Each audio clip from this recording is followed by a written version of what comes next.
10 a.m. meeting. Is it a lunch? Yeah. Yeah. All right. Welcome, everybody, to good morning, I guess I should say, October 25th, 2024 School Board Workshop. I want to officially call it to order.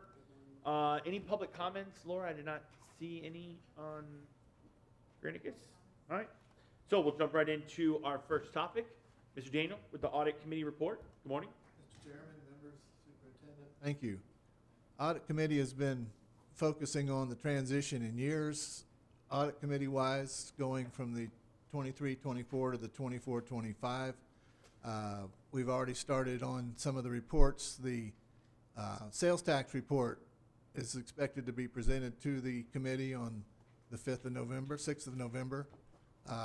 We'll get that out and going. That started in on the human resources and establishing that. We've been waiting for the educational facilities maintenance and planning audit to be finished so we can make sure we're not doing anything that they did. We'll be discussing the audit plan for that at the committee and how we go forward with that. And then going into the search for a new auditor. I'm going to let Ms. Foreman bring you up to date on that because I've run into an issue of potential conflicts of interest for my current and past associations with some of the audit firms selected. One of them, Carr Riggs Ingram, is our current internal auditor. Well, Sarasota County required Eric Robinson to recuse himself from that process because his partner, Joe Gruder's brother, Tim Gruder's, is with Carr Riggs Ingram. Well, I also work with them. I'm their audit partner and have the same issue in that my partner, my associate, has got a brother working for one of the firms for selection. On the other side, the internal auditor, I have been senior leadership in 2 different firms that were associated with one of the firms that's up for selection. My attorney has told me not to touch this process, that I don't want to taint it, I don't want to cause trouble, I don't want to have any recourse later on because I was involved, and I apologize that at this late hour, but I think it's best that I just watch from the sidelines. Still continue with the audit committee and trying to keep that going with whomever is selected, but I can't be part of that process. I just told Mrs. Foreman, and she's going to go forward. So she can bring you up to date on that. The other good news, though, is we do have 4 members. Mr. John Bilga has joined us. He stepped right up and took over as the audit committee representative on the sales tax report. From what I've heard from the Carr Riggs Ingram staff, he's been very good. He knows the sampling. His KPMG background is coming to the forefront. He's stepping up, and I think he's going to be an outstanding member of the committee. Again, we're moving into this new school year, getting things going. So I have a very short report unless you have questions. Is there, and maybe Ms. Foreman will answer this, is there a plan to have somebody else on the audit selection committee? Well, there's all together, there's Replace 6 you? people. Okay, so we It'll don't just need be it. one Okay. less. Okay. Although, I'm pulling it up, Mr. Daniels. The CRI and the RSM are on the 2 of the, there are 5 firms that signed up for, and it is internal audit. Okay. And I'm looking for the external audit. Let me see here if I can find it. It's the wrong one. So there may not be a conflict on the external. Okay. That's what I'm looking for. Anyway, to get you. While she's looking, I can tell you an interesting tidbit about Sarasota County and their selection. They originally selected Cherry Beckert, who was our external auditor, to do both the external and the internal. But Cherry Beckert's in the midst of going into a merger with a larger firm, and they have canceled their selection of them as the external auditor. They're still in as an internal, but they're going back to select another external auditor. So a lot of stuff going on the Sun Coast. The 2 firms that have put in for external audit are MSL, Moore Stevenson Loveless, and Purvis Gray. Do you have conflicts with any of those? I worked for Purvis Gray temporarily for a 9-day period in 17 before I stepped out myself, but I don't see that I have a long relation, no. Yeah, so could you do external, please? I can do the external, yes. Okay, if you haven't filled out that form or signed it, please do so. I did, but Well, I mean oh, yeah, it's a nepotism form. I don't know why we don't do conflict of interest, but, but CPAs are always paying attention to conflict of interest, so that would be great if you could do the external, be on that committee. I would appreciate your insight. So, okay? But didn't he just say he had a conflict with the external? the two I have conflicts with are on the internal audit team. Okay, the internal, okay, all right. And I was confused that one was external. So I'm glad we had this conversation. I got you. But As soon as you thought you were out, you're real messy. You have any more comments about the way that's going, all that good stuff? No, we all received the members of the committee received the packets that they submitted in response to the RFQs, and we are to evaluate and have the evaluation back by noon on Monday. So at that point, purchasing will tabulate, and then I believe we're having a meeting. Do you recall when? It's Tuesday morning, but I'm not going to make that. I have a doctor's appointment that was scheduled months ago. Okay, all right. But I figured if the tabulations are in, they're in, so. Yeah. But I think one of the conversations is going to be, do we have presentations from the auditors? And I think if we're picking 3 out of 5 on the internal, I think we have to, well, I shouldn't say, but anyway, so if you could take a look at the calendar, because there are days set aside for the External. presentations, and then the board members need to have that also on your radar. I mean, you don't have to come, but you're going to be voting on them, so the more information you have, the better. Yes, ma'am. Who were the ones that for internal? Just so I know, because you said MSL and who was the other one? For external? RSM. No, the 2 external, okay, which is the function that Cherry Beckert had, is Purvis Gray and MSL. Right. And MSL's going through a merger too. But the board has hired MSL before for external. yes, we did. Yes, we did. And let me see here.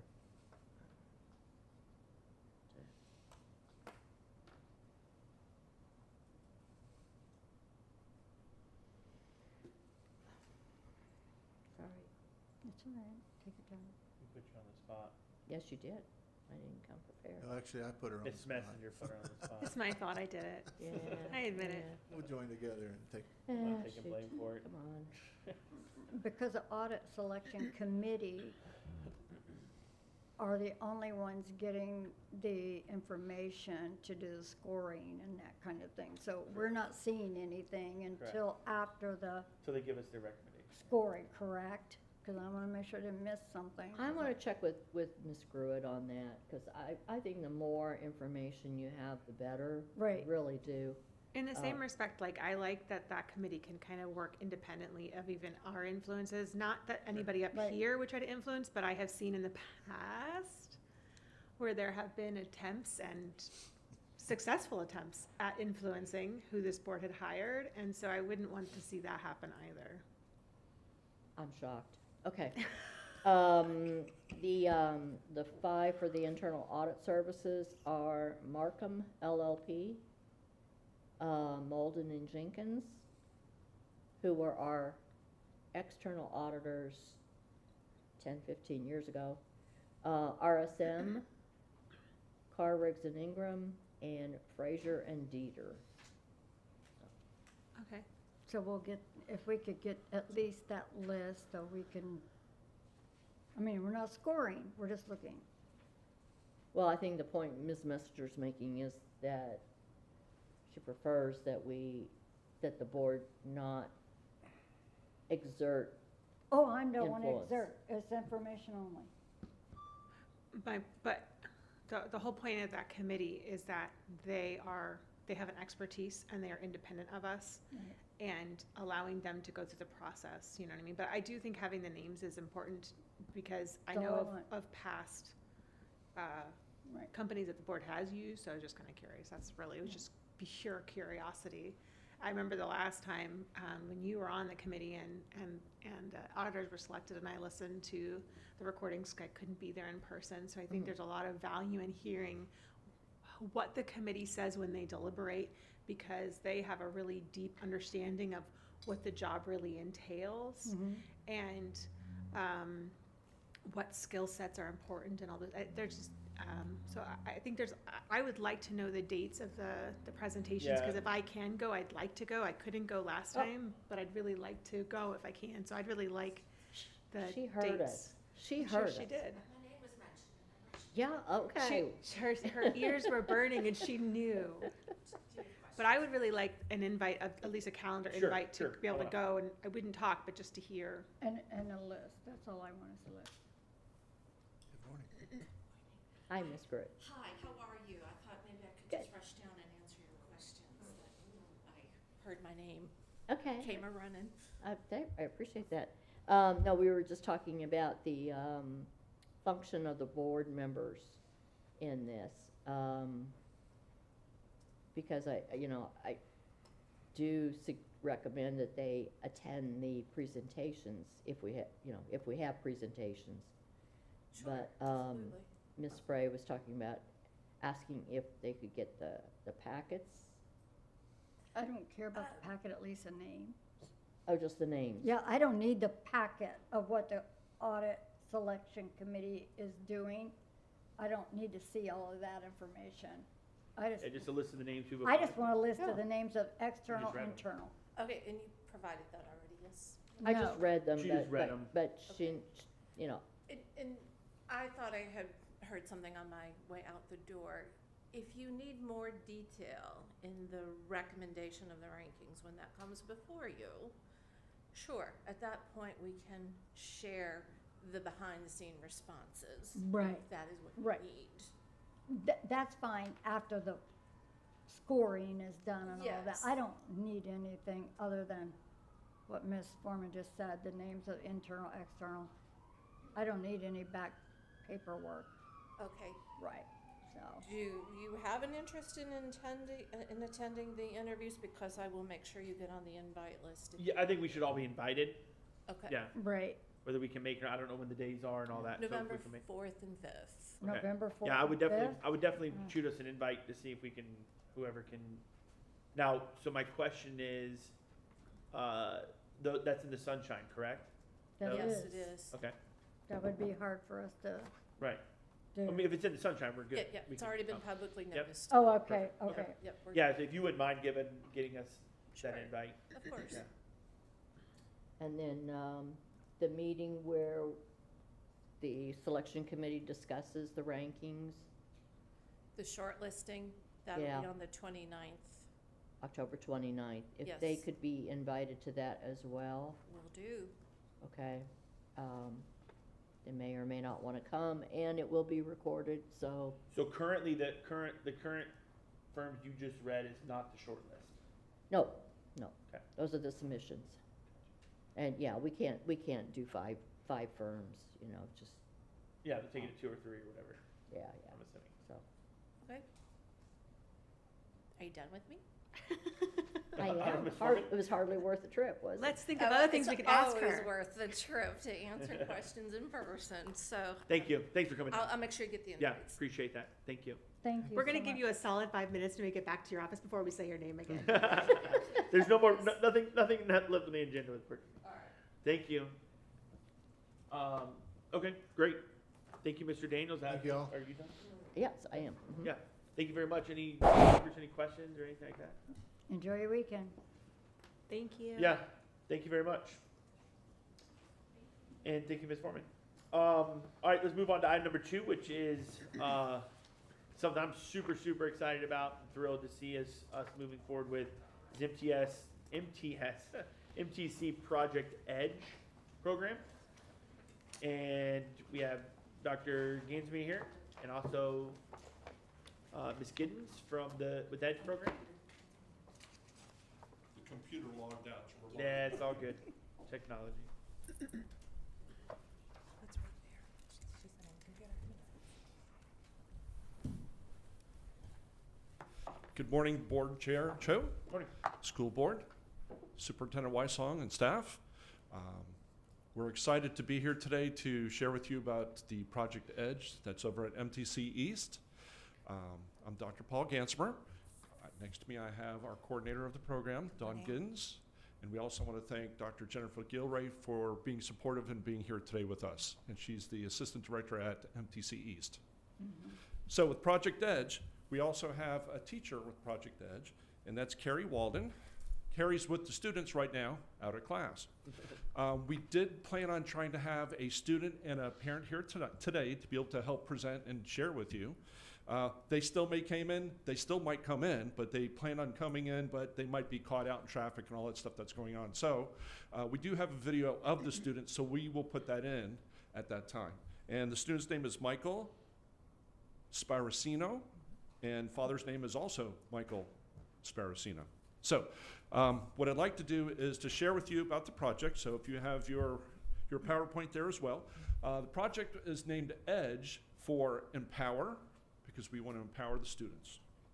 Develop, that's our goal, as any educational institution is develop the students, to allow them to grow and also to educate them.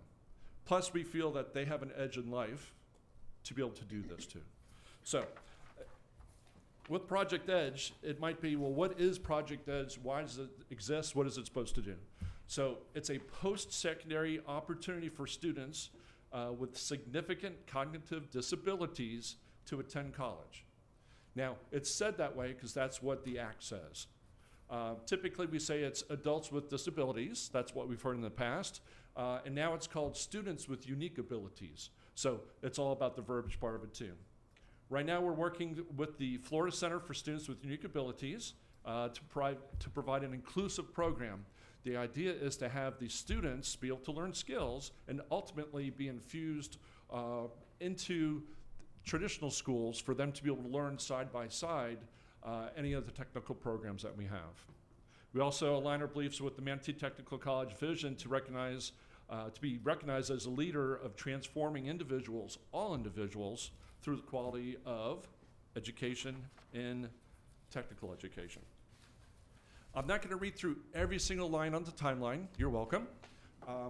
I arrived in July of 2020, and I had inquired about a program for adults with disabilities. I had come from another district that had that, and it was said to me that, well, there is a grant out there. We've been trying to pursue it. We're trying to work with it. I said, well, tell you what, since it deals with working with students to give them workplace skills, I'd be more than happy to do that. So I worked with the ESE department, and we started researching it, trying to find other people, and we tried to find some people in ESE to be able to help me chase it down. So we were able to find the grant, talk with the people, and put it together. So as you go through, we put together a team. With that team, Ms. Giddens had a chance to be with myself. We went to go visit different sites. We went down to Fort Myers and visited their program. And correct me if I'm wrong, Ms. Giddens, I think they were one of the first ones in the state to be able to get that. So we thought, hey, they're close by. Let's go talk to them. They got it going on. Let's see what we can do to replicate. So we went down there to see how to do it, what they're doing. Now, it might be different technical programs because MTC is different than Fort Myers Technical College. But to put the program together, we really looked at that. Came back, put together a proposal, proposed it to Superintendent Saunders at that time. She said, this looks great. Go ahead and put it together, see what we can do. And then we present it to you as a board for approval because it is through a grant. So we had to actually submit as a program first to the state. So we do have our program listed and registered at the state level as a program like this. Once you have that approved by the state and the chancellors, then you can apply for the grant. And the grant is run through University of Central Florida. So that grant is what really funds this program. So I kind of went through all of that at the same time. At that time, we had to prepare 3 different positions. So we need to have a coordinator. Well, we didn't have that position. We put together a job description that was approved. We need to hire a teacher. We couldn't use just a teacher position that we had because the teacher positions we had for MTC didn't have the ESE part of it. And then ESE teachers that we had in the secondary didn't have the post-secondary part. So we had to create that position that really covered both bases. In addition to that, we also needed to have the teacher assistant. So that's the latest one that we put through. We're getting ready to hire and start that person. That way, that's our team that we have. As we go through presentation, you'll see what those are needed for. So with Project Edge, it's set up in 2 stages. The first stage is actually a program. So as you know, with MTC, it has to be accredited, and we're accredited through the Council on Occupational Education, and we have to have a program that's approved by the state. So the state frameworks actually has this program listed, and we'll get into that a little bit later. So that program is 900 hours long, and it right now meets at MTC on the East Campus. It meets Monday through Friday from 8 o'clock to 2 p.m. We have 9 students in it. I've talked to other people across the district. They're like, 9? Shouldn't you have like 20 or 25? Well, these are students who need a little extra time, a little extra help. If we go around 10, that's considered the right size to be able to have it. So we have a teacher to the student ratio 1 to 10. So we have 9 students at this time. It started August 12th, and it'll go through May 30th. And as you know, with everything else, we've had a couple storms, a lot of days missed. So we've had some days missed in there that we'll need to make up as well. The purpose of this first program is for the students to get life skills as well as employment skills, all right, to help them where they need help with that, to add on to what they may already know. The students can also audit 5 different programs at MTC, the technical programs. We really don't do all 50. That would be way too much for me to even audit 50. I'd be like, oh, I can't, you know, that's too much for me, overstimulation. So we really picked 5, and we tried to pick 5 that they would be able to get jobs, they'd be able to go out and be employed in those. And the 5 that we selected was automotive services, advanced manufacturing, baking and pastry, culinary, and electrical assistant. And in these different programs, they'll be able to earn certifications when they do that. Can I ask a question real quick? Did you say 90 hours? Is that 900. okay. 900. Okay, 900 hours. So it's basically a year program. So like I Right. said, we go from like August to May. Okay. And at the end of that, they finish that program, so they are a graduate. They'll be able to walk across the stage as a graduate of that program. So that's another neat thing to get a chance out of it. Once they graduate from that first program, they'll be able to go into the second stage. So the second stage is them actually being able to enroll in one of those 5 programs that they were auditing as the program. So when they go into that program, that teacher assistant now becomes an assistant for that student or students, because if we have 9, they might be in 5 different ones. So that assistant will go to each of those classrooms to help those students out as an additional resource. That way the teacher of the program doesn't have to stop instruction to help that student. That's what that person is there for. That student might need to stay a little bit longer to work on knife skills and culinary. They might need to stay a little bit longer and work with the tire changer in automotive or something. So it's really a support system for that student who will be in the traditional classroom with the other students that are in that program.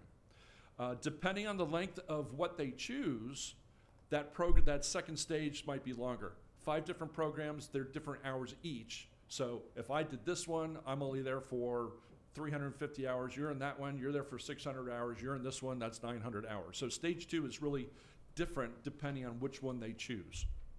The students will also, for stage 2, they could just finish stage 1 and go into the workplace, because they're gonna have work skills. They're gonna do like a little internship at the end of stage 1 that they'll get a chance to go get some ideas. We're working on partnerships, so if you know anyone who would like to be a partner with us to be able to help with that, we would take those students out to the workplace, and then they would learn what to do, how to get to work, how to badge in, what you should wear, what you should doing the skills that they've learned.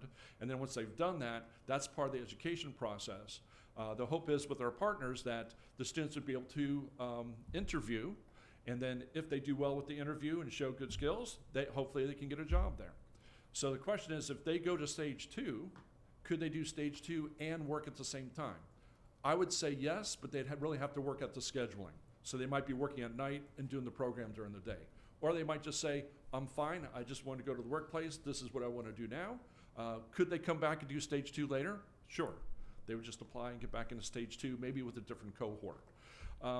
At the same time as stage 2 for that first cohort, that's when we start stage 1 over again for the next cohort.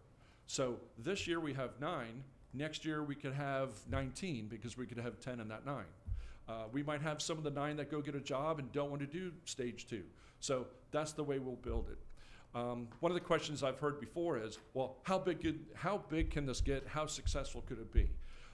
We don't want to grow too big too fast because then we kind of lose control of it and something might happen and, oh, this person didn't get a job. We want to make sure we take care of the students and work with them.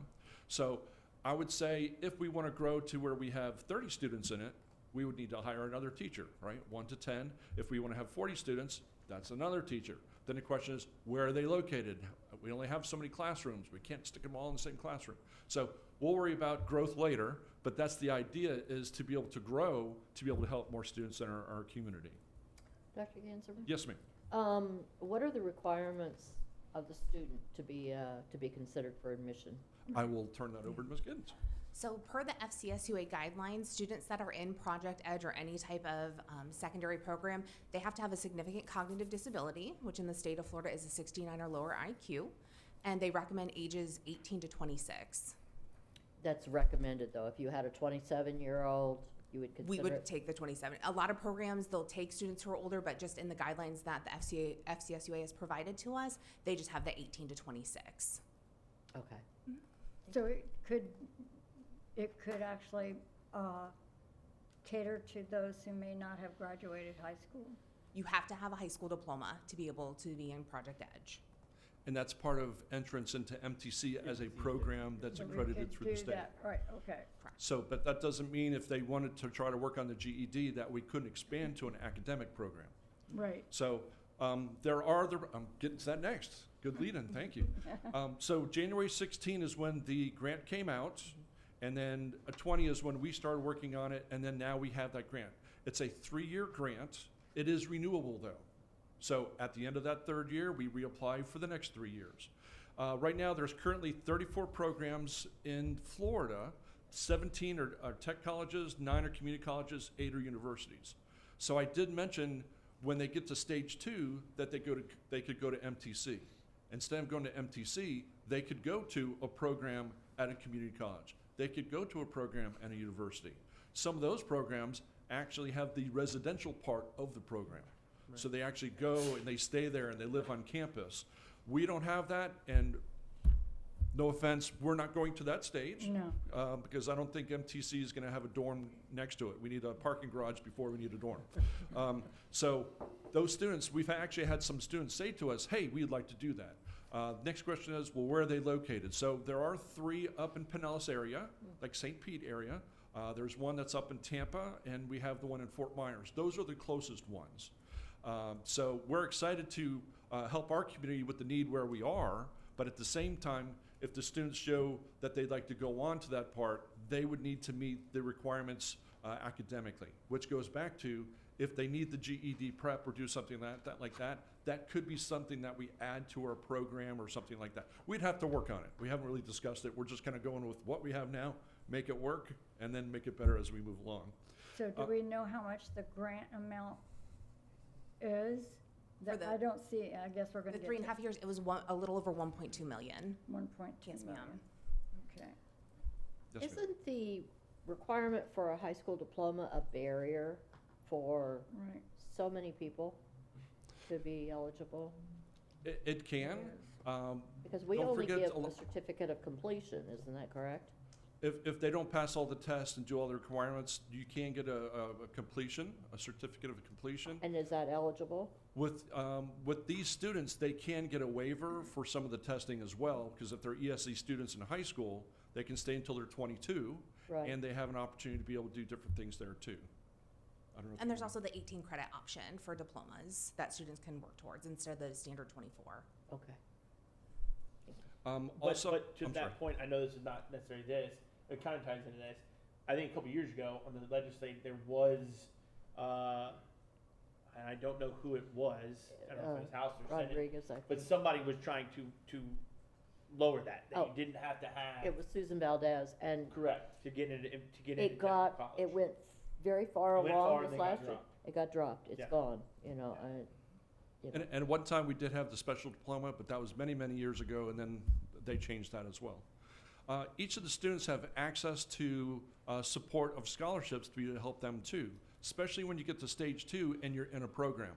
I'm in automotive. Okay, well, I can't afford the uniform. Scholarship can help with that. I need to get tools. Scholarship can help with that. So that's the other great thing with this is that this grant has a scholarship component. The scholarship is a third part too. In the grant we can help, but there are scholarships we can apply to be able to help the students. The way that the Florida Center for Students with Unique Abilities, we just call it FCSUA, they help us with different webinars. We have monthly webinars that we could talk with different people from the different programs. Sometimes they have somebody share out something that they're doing great at their school. We can always reach out to those different schools. We can go visit the schools. There's a biannual conference that happens. I want to say July and January, something like that. And it's usually in Orlando because it's out by UCF who's kind of running that. So we get a chance to go meet and greet, share ideas. They sit down, different things that we can do. I think we're looking at taking the teacher this year, and I think that would be her first chance to be able to be with that group and to learn and earn, to be able to help the program as well. And I already mentioned that it's a 3-year grant that's renewable as well. So the question is, what's the name of the program? The name of the program is Specialized Career Instruction Comprehensive. There's actually 4 different levels. We're doing the highest level, which is 900 hours. With it being 900 hours, it's also Pell eligible. So if people are eligible for a Pell Grant, it can be paid with the Pell Grant if needed be. There's 6 occupational completion points, and those completion points basically say that they're learning different strategies and different skills that will prepare them for that occupation. So with this one, it's life skills and work skills. If they go into automotive has like 13 OCPs, and it's like you learn about tires, you learn about suspension, so that's what the OCP is set up. With the frameworks, the student can also be part of a CTSO, which you've heard a lot with our middle schools and high schools. And right now, the CTSOs they could be a part of, we have HOSA lined up. And depending on when they go into the programs, they could do HOSA or they could do Skills USA. So that's another thing that they could do. It's 150 hours for 6 weeks, which is 900 hours total. So there's the 900 hours. And then in the frameworks, you'll see the OCPs are listed out. I can't say that the education department's really good with descriptors because I see specialized career education, basic 1, basic 2, basic 3. So that doesn't really tell you too much. So what you do is you kind of dig down to get into the standards. So the next 2 pages, we kind of really have the standards listed out. I'm not going to read them all, but even if you look at the first one, self-advocacy. That's always a big thing for the students. They need to self-advocate, and they'll need to do that for their whole life. Another thing you might look at might be manage interpersonal relationships, number 8. Number 9, job seeking and employability skills. So we're trying to teach them how to do that, so when it's time for them to reach out, they've been practiced, they've been rehearsed, they've been taught what to do, and then they're able to do that to be able to get the jobs. Maybe down to like 17, demonstrate oral and written communication skills in creating, expressing, and interpreting information and ideas. Again, they need to be able to do that. A lot of times the students in high school may not get those to that level of skills to be able to do that because they're concentrating on graduating and getting their high school diploma, which is wonderful. But now as we move forward to try to be able to get them job skills, it's now really the practice and doing of it, and that's what we'll do in the program. If you look at the second page, you might see something on there like demonstrate employability skills, number 36. So we teach them the skill, they practice it in the class, they have to demonstrate it, we check it off. Congratulations, you've been approved on these skills. So when it's time to do an internship and take you out into the workplace, we know that you can do that. We've also talked about putting together our own little certificates to be able to tell the students, hey, we expect you to do these 15 things. Congratulations, you have this one, this one, this one. You have all 15. You're ready to move on to be able to make that work. So we're still kind of building the program, but the idea is to prepare the students not only with life skills, how do I do my checkbook? I know we don't have checkbooks anymore, but how do I do my banking online? How's that? How do I control what I do with that money? How do I spend that money? How do I interact with somebody with the finances? I can't just give them a card and say, oh, okay, pay for it, and then they scan it and stuff like that. There's too many people that take advantage. Right. Especially if you're dealing with like cash with the bills and the change, the same thing. They need to understand it. They need to be able to identify it. They need to be able to use it. So going through the standards, then we get to the curriculum. And you'll be happy to know that this part is where I finish, and I pass it over to Ms. Giddens. And Ms. Giddens will dig more into what's happening in the classroom and how they're working with the students and how that's going with the students. Ms. Giddens. Perfect. So first off, good morning, Project Edge students, because they are watching this morning. They were very excited to know that they were part of the board meeting this morning. So curriculum. Like Dr. Gansmer said, Fort Myers Tech has been like our big brother. Anything we have needed, we email them, and Christian, Hanato, and Ryan have just been, whatever you need, we're going to give it to you. This is the curriculum that they were using. It follows the frameworks for the course that was set forth very well. The Succeeding in the World of Work, not textbook, but the workbook, thank you, works very well. We did look into the online component. It is a little challenging.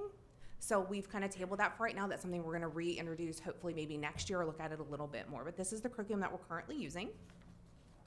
We do a lot of supplemental resources to help reinforce the ideas that our students are learning within the classroom.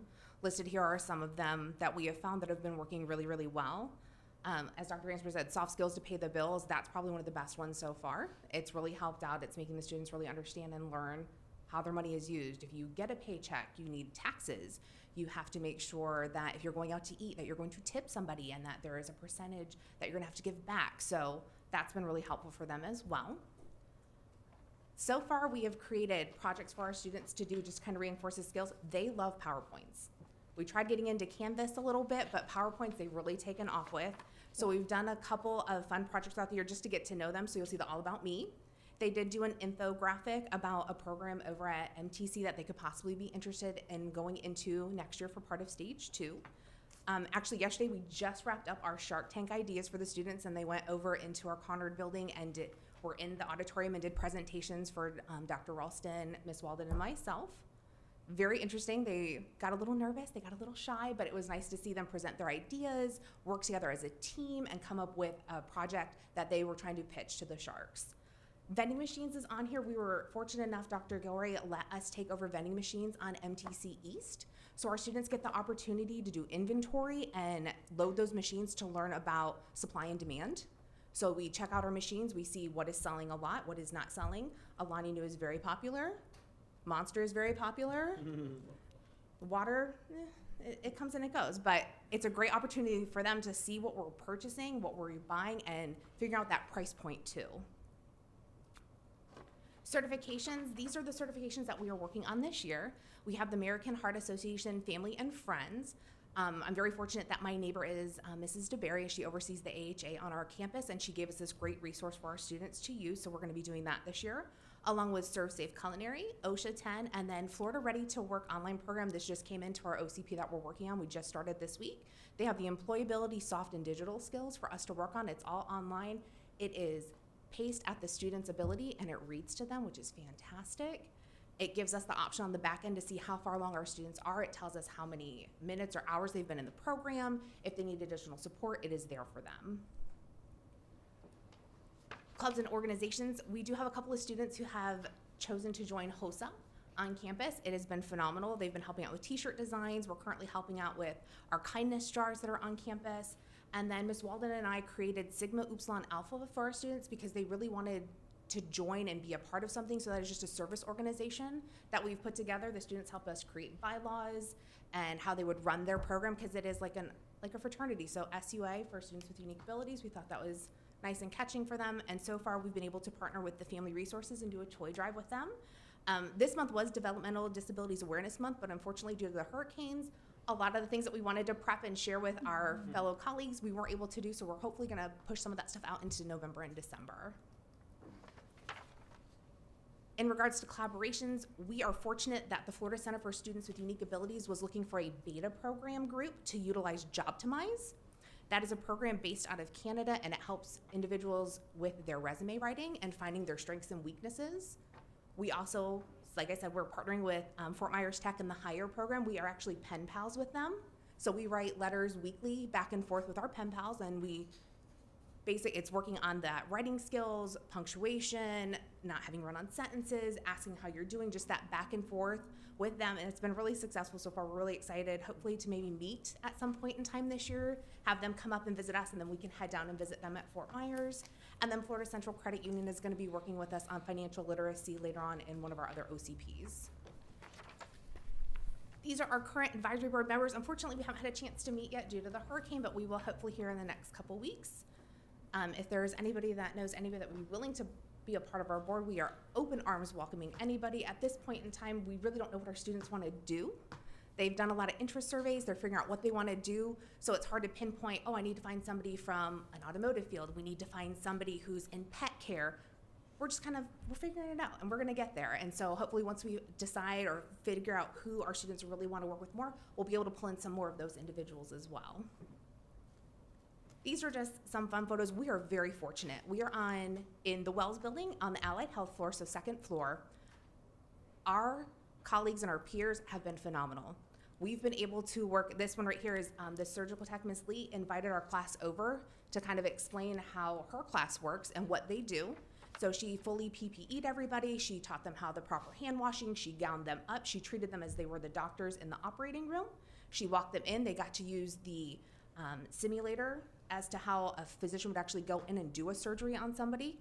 One of our students next week is actually gonna go and help them out with their transports. Her class is learning how to transport students.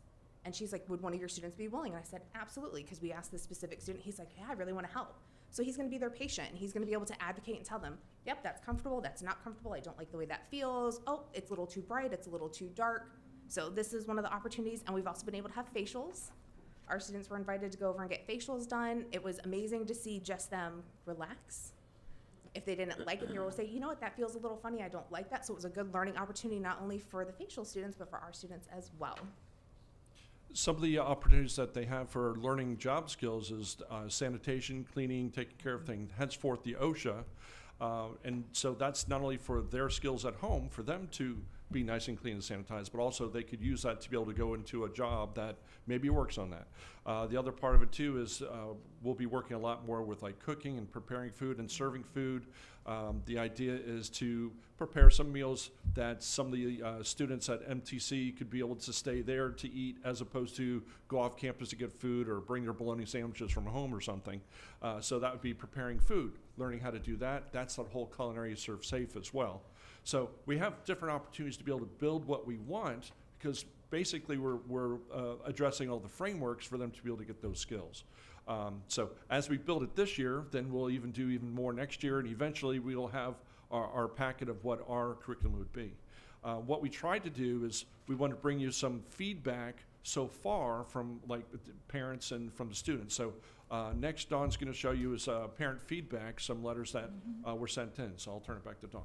So I'm not going to read it to you. I know it's in your packet, but this was just some of the things we had some of our families reach out when we asked, how are we doing? Is your student happy? Are you happy with what we're doing? And this is the responses that we received. Very positive, very exciting. Our families are very supportive of what we're doing. They understand there are times when they call and they ask questions and we can't answer them because your child is an adult. And if you want to have that discussion, we're going to have to bring your student in, and we can sit down and talk, but I'm not going to talk about your student without you here. So it's having the families learn along with our students. So we do have a student reflection. So this will be the video from Michael Sparacino. All right. Class Oh, it was all the way at the end. We'll start from the beginning. We'll start from the beginning this time. Hi, my name is Manatee Sparacino. I'm currently majoring in the Project Edge program, a disability program at the East Campus of NTC. Wonderful. And how did you hear about the program, Michael?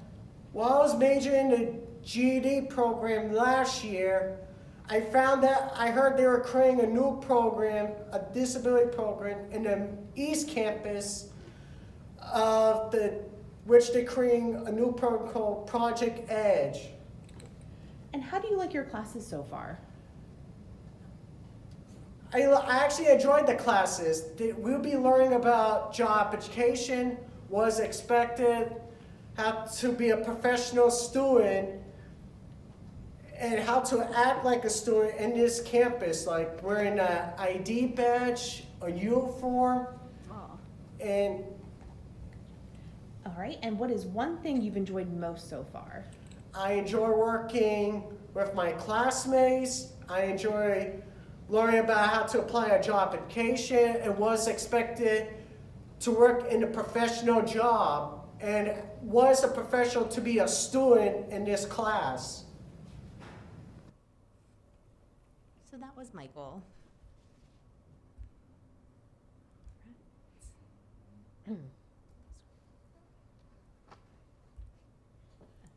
And so we thank you for this time, and the people who are touching this program is at Project Edge. We have the coordinator, Don Giddens, and the teacher, Carrie Walden. It's located at MTC East. So, of course, Doug Wagner is our director of all of MTC, and Dr. Jennifer Gilray is the assistant director on site for the program. And then as executive director for the district, I help oversee the whole thing. So that's our presentation. Mr. Cho, you look like you wanted to ask Yeah, just something. a couple questions. So, obviously this is near and dear to me, brother with Down syndrome, and so this is something that I learned about a couple years ago, and I'm thrilled that we're doing it. It is something that, like other programs, you have to start somewhere and build and create something that is, I think, going to be extremely impactful for our students with unique abilities. Couple things. First was the recruitment process, and obviously we're starting small. We want to make sure we get everything right and down. And even Michael right there mentions that he was in the GED and then was told, "Hey, here's this other Project Edge." So, and this is future, right? And we don't know. We don't know how many years this is going to be to do it bigger scale. But what is the plan to eventually recruit, and how do we let our families know that are inside all of our schools now currently that this is offered? Well, part of that recruitment process is it'll probably start in January to have an August start. So as February, sorry. Just and if then anybody's looking at those. What we'll do is we'll work with the high schools and work with the transition specialists at the schools, work with the ESE specialists at the schools. But the other thing is we want to get out to more of the activities, the events that a lot of the parents go to for parents in our area, not just at our schools, but also parents in our area. And it's a small network of people, and they really know each other and they know the different events. So as we get to enough events, we feel the word will get out there that they'll be able to know about it as well. Yeah, no, absolutely. Just so you know, last spring I did reach out to all of the high school department chairs, and I did Zoom meetings with all of them to kind of let them know what was going on, and sent out a bunch of packets to the high schools to kind of let them know, because they knew something was coming, they just didn't know when. So it'll kind of be the same process again this year. We're going to follow the MTC timeline where our application will go up in February. It will close the last day before spring break, and then we'll go through and review all the applications. We will host interviews with everybody, and those that are selected will attend orientation in June. Yeah, I know, because I know some of the I would imagine, but I'm not 100% sure, but I know Manatee did, because that's where my brother attended, and Tracy Swartz being the teacher. They always did those, like, oh gosh, like everything in education, there was an acronym, and I forget what it was called. But CBI? They would go and travel. They would go to like a workplace or something like Community-based that. instruction. There you go. Yes, and so I mean, is that something we could incorporate them Absolutely. coming to MTC to see the programs, Absolutely. et cetera? That's great. That's awesome. We are open door. If anybody wants to come out and visit, you are more than welcome to. I was able to attend, and this is something that we could potentially do, I guess, but I was able to attend a family cafe this past, whenever it was. Back in June. Summer, there you Yep, go, in the June. summer. Yep, and I went to one of the sessions I went to was for the Florida Center for Unique Students with Unique Abilities, and so it was cool to see. They listed whatever the schools there were, the colleges, etc. And then we were there, right? They had asterisks saying brand new, next school opening, and for the board, I'd love for the board. I know we have all these things going on with different conventions and things like that, but the family cafe is something that's funded by the state. That basically it's a resource for families with students with unique abilities. It's like a 2 or 3 day. I only went over for a day and came back. But the resources are there. I mean, we could potentially have a table and stuff. Where, I'm sure, where is but, that at? It was in Orlando. Okay. It's in Orlando. Yeah. But yeah, so and I'm sure we'll be partnering with Easter Shields and et cetera, name all their organizations. So again, I think this is a phenomenal thing we're doing. I appreciate, Dr. Gansberg, I appreciate you pushing this and getting this through, and I'm super excited about it. So anyway, obviously I can help, I will. Yeah. Great. you. For sure. And we thank you all for your support. I'm sorry, Ms. Yeah, Brown. nothing, I just have more.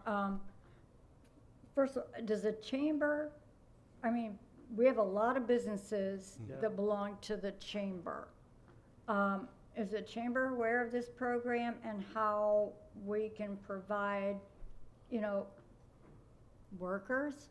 Because I know I met several at the retreat, and a lot of business owners, I said, what is the biggest problem you have? And they said, people, getting people. And I know this kind of, this special kind of group of individual will be just thrilled to have the opportunity to have a job, get a paycheck, and do all of that. And I do want to touch on your comment about the students in Fort Myers and the students here are doing the pen pal thing. To me, that helps with communication skills. So it's, and meeting them together would be, I think, fantastic. One of the questions I had was, you said we have 10. What, say 3 years from now, can you expect to have 20, 30? I don't know how long this grant will go, like you said, 3 years, but what would be the max that we could do? I would think that we would go beyond 3 years because that grant exists under the act, which is a law. So Right. I think of it as like the IDA Right? grant. So I see it as continuing for many, many, many, many, many years, which is good. 'Cause So we could build this program. we could build it. To be I've phenomenal. always believed that when you build a program, we should know how big is big enough. Right, that's So- my point. So the How question big? would be, that goes back to, I mentioned, we would have to have classroom space to Right. be able to do that. So that's part of it. The other thing is the grant can pay the teachers to be able to help do this, because the grant's really pretty much paying for the teacher, paying for the coordinator, paying for students. So that grant really is the program. Right. So we'll just keep asking more and more out of the grant for them to be able to cover it. But I think right now the grant can only cover up to $500,000 a year Okay, over 3 years. So 1.5. So that's 1.5 million, and we're sitting at about 1.2 million right now. But we had a lot of startup too. So we try to buy a lot of equipment, try to do this. So as we go through the program, we'll already have the equipment and all that other stuff. We could use it towards resources for staff. To answer your question, I would think maybe 3 cohorts, okay, because right now we're looking at 1 cohort, and then next year we add the second cohort. So it might be at one time we have 3 going out one time, and if we are able to do 10 each, that's 30. So 30 doesn't sound like a lot, but it's a lot of resources to be able to help them make that work. And then at the same time, don't forget those 30 eventually will be going into programs and going out to get jobs, and we have to track that. Where are they working? How many hours do they have? So that's the other part too. So our staff might turn into, I don't know, getting a secretary or getting a bookkeeper or something to help that program. But it would all stay inside of that grant. There are 2 other programs. I think Miami-Dade's one, because Miami-Dade is huge.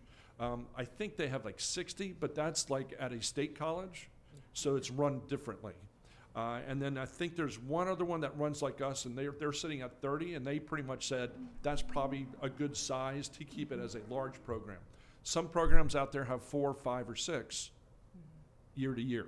So we're not the smallest, we're not the largest, we're Goldilocks, we're right in the middle. Right in the middle, okay. And the conference you said that is in Orlando, you say like in June or something like, I would be interested in going to that just so I could I think that would be awesome. I think they would be, I think the organization would be flabbergasted to have a school board member attend, and I'm sure we'll work with Ms. Giddens to be able to have you do that. Yeah. Are you talking about Family Cafe? The one that Mr. Or the FL. The FCSUA, the June Yeah. or the July one? Right, Okay. right. I think I that should would be try to- great to be able to talk to those people. I mean, I Yeah, get you, but They would other be areas, so- excited to have you there for you to see that, because Mhm. they're trying to roll this out to different places. Right. One of the places they're going to is, if you think about CTE, there's an association that works nationally. It's called ACTE, ACTE.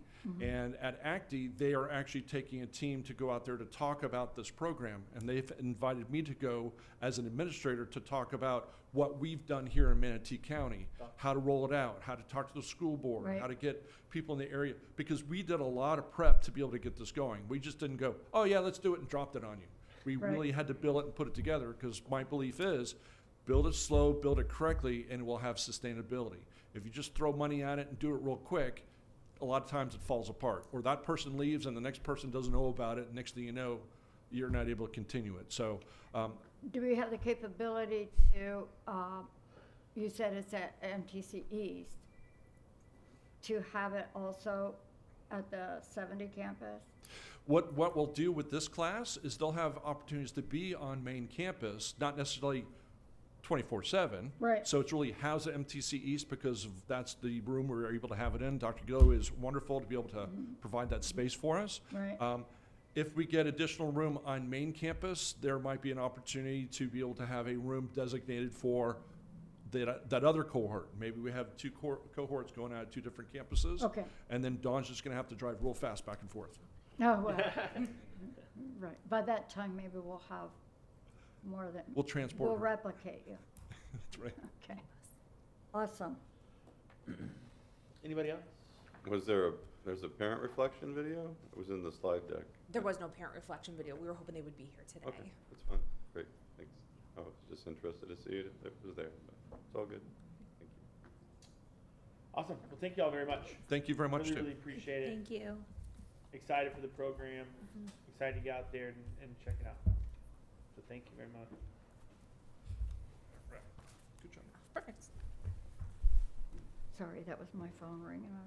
Couldn't I wonder turn whose it on. was. Yeah, it was my phone down on the It's all floor good. ringing. Sounds like a real, like, regular phone ring, too. Like, I like a regular phone. You just have to see the principal at the end of the day to get it back.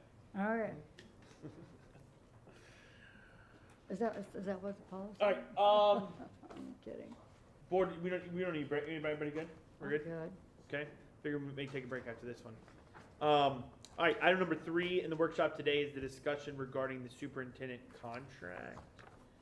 And Ms. Foreman requested this discussion, so I'm gonna hand it over to you to begin your thoughts. Thank you. Yeah, I'm sure you all recall at the, after the 2022 election, so many districts were in a uproar, or they were, with new board members, they were making life impossible for superintendents. And we had a huge influx of vacancies. So we are very, very fortunate to have Dr. Wysong. If we did anything good as a board, the 5 of us, it was selecting Dr. Wysong. And I feel very strongly about that. and would like to see us consider, before a new board comes on, two things, two questions. One would be extending his contract out, and then the second would be possibly a compensation increase. The extension of the contract, it terminates, let me see here. 2026. Thank you. And the board, on or before December 31, 2025, so it's a year away, the parties will determine if it's going to be extended beyond June 2026. And so that's only, you know, we're a year and a half in. It's only basically a year and a half. It's a year before the board's got to make a decision. You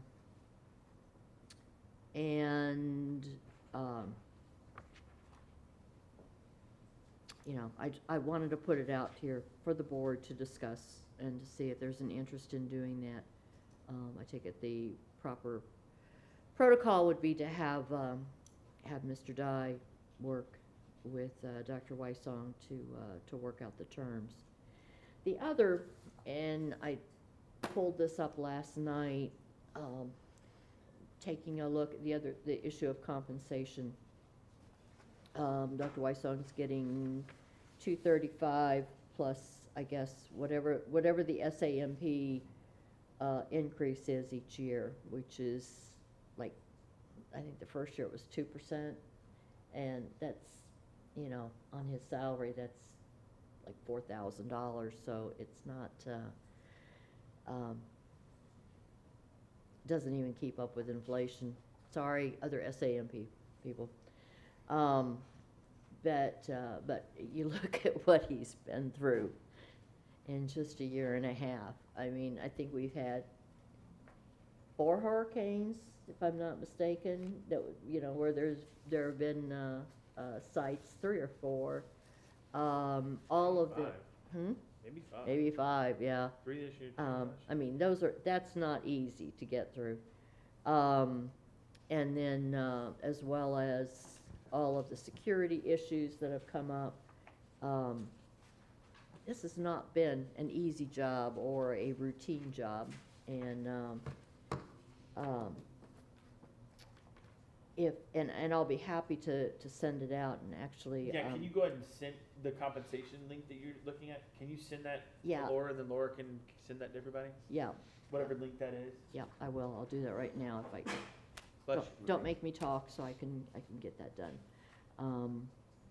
But it's kind of surprising, because I also, I took the salary by the county, and this was as of the end of last school year, and then I also took the enrollment for each county and divided it out to see what it was per student. Now, that's not really a strong measure because you got the small school districts that have, yeah, they have a lower salary, but if you compare, you know, but per student, it will compare very differently than like a Miami-Dade. I think there the superintendent gets $300,000, and it works out to far less than most districts per person, but it just kind of gives you an idea. So if somebody else will talk, I will send it to you right now. Anybody else want to jump in? So 2 things you're looking for: extension. Extension and compensation. Ms. Besser?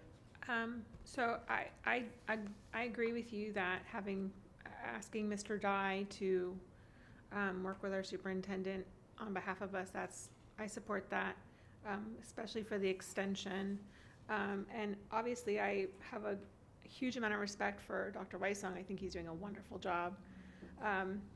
My only concern about the adjustment of compensation is that we wrote in the contract that it would be aligned to the raises of SAMP, and I just wonder what kind of message that's going to send to all of the employees if we then bypass that. I want it to be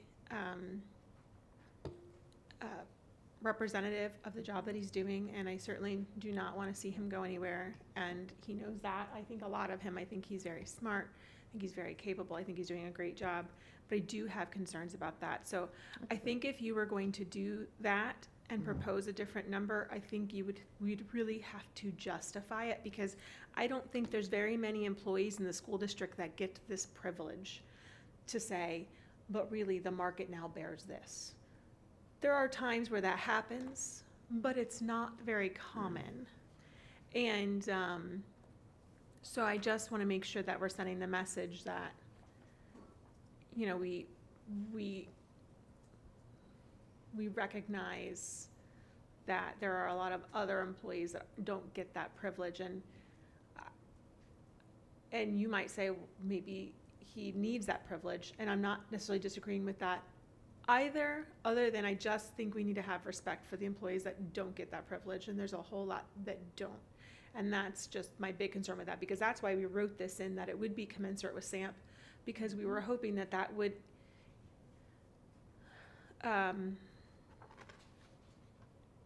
ensure that all employees got a healthy raise. Not just that the was- superintendent getting the chunk, yeah. Right, that was kind Which of was in the old contract. Yes, Yeah. so that was kind of the goal there, was to say, you go up when everyone else goes up, because we're all in this together. And that was kind of the idea behind the message of that piece of the contract.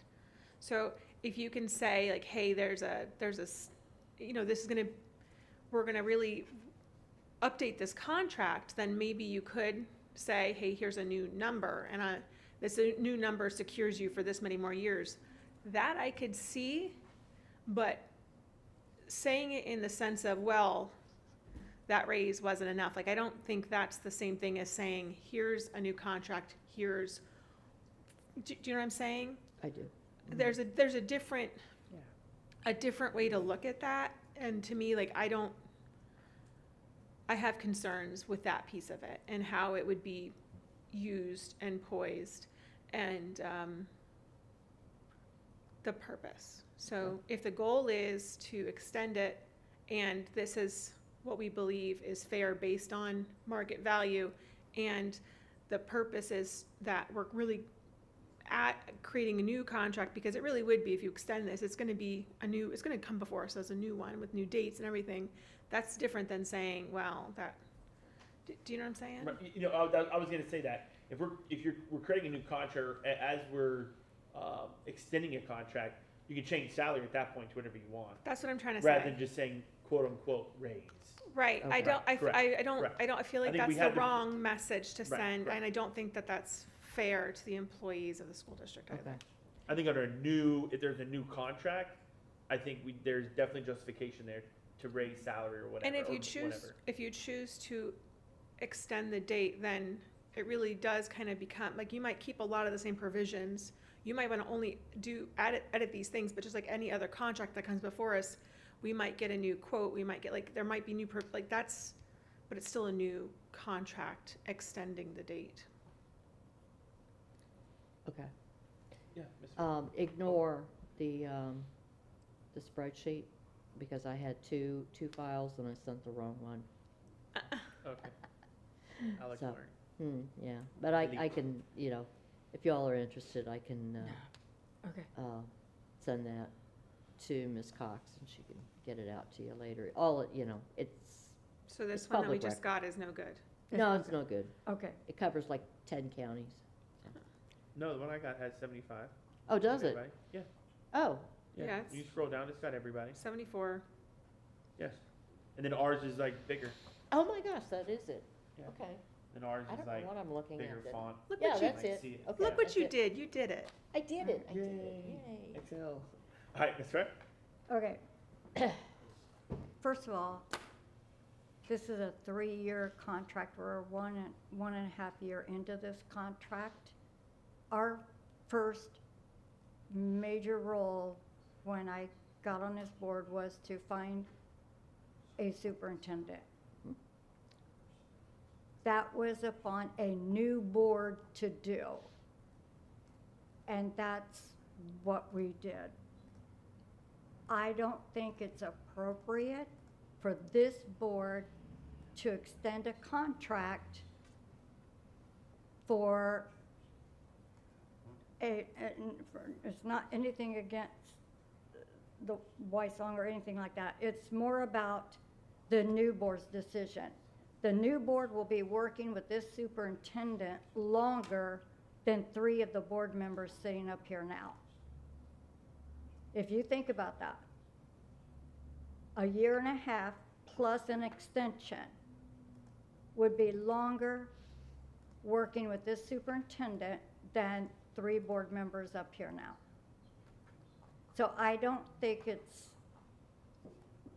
sends a good message to anyone in the district and those who are coming on this board that they don't get to choose who the superintendent or get to extend or even review this contract until 1.5 or however long your intention was to extend this contract. In my opinion, this is for the new board to decide, not us. May I Yeah, respond? absolutely. Okay. Actually, because of the new board and what has happened in other districts after the last election is the reason that I brought this forward. Because a new board coming on doesn't know what they have until they've worked with him, okay? And,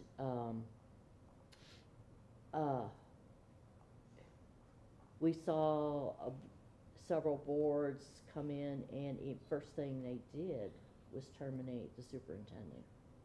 And that is destructive, disruptive. It's, in my, I'll take it so far as to say it was immoral to do that so quickly. And the contract allows termination, okay?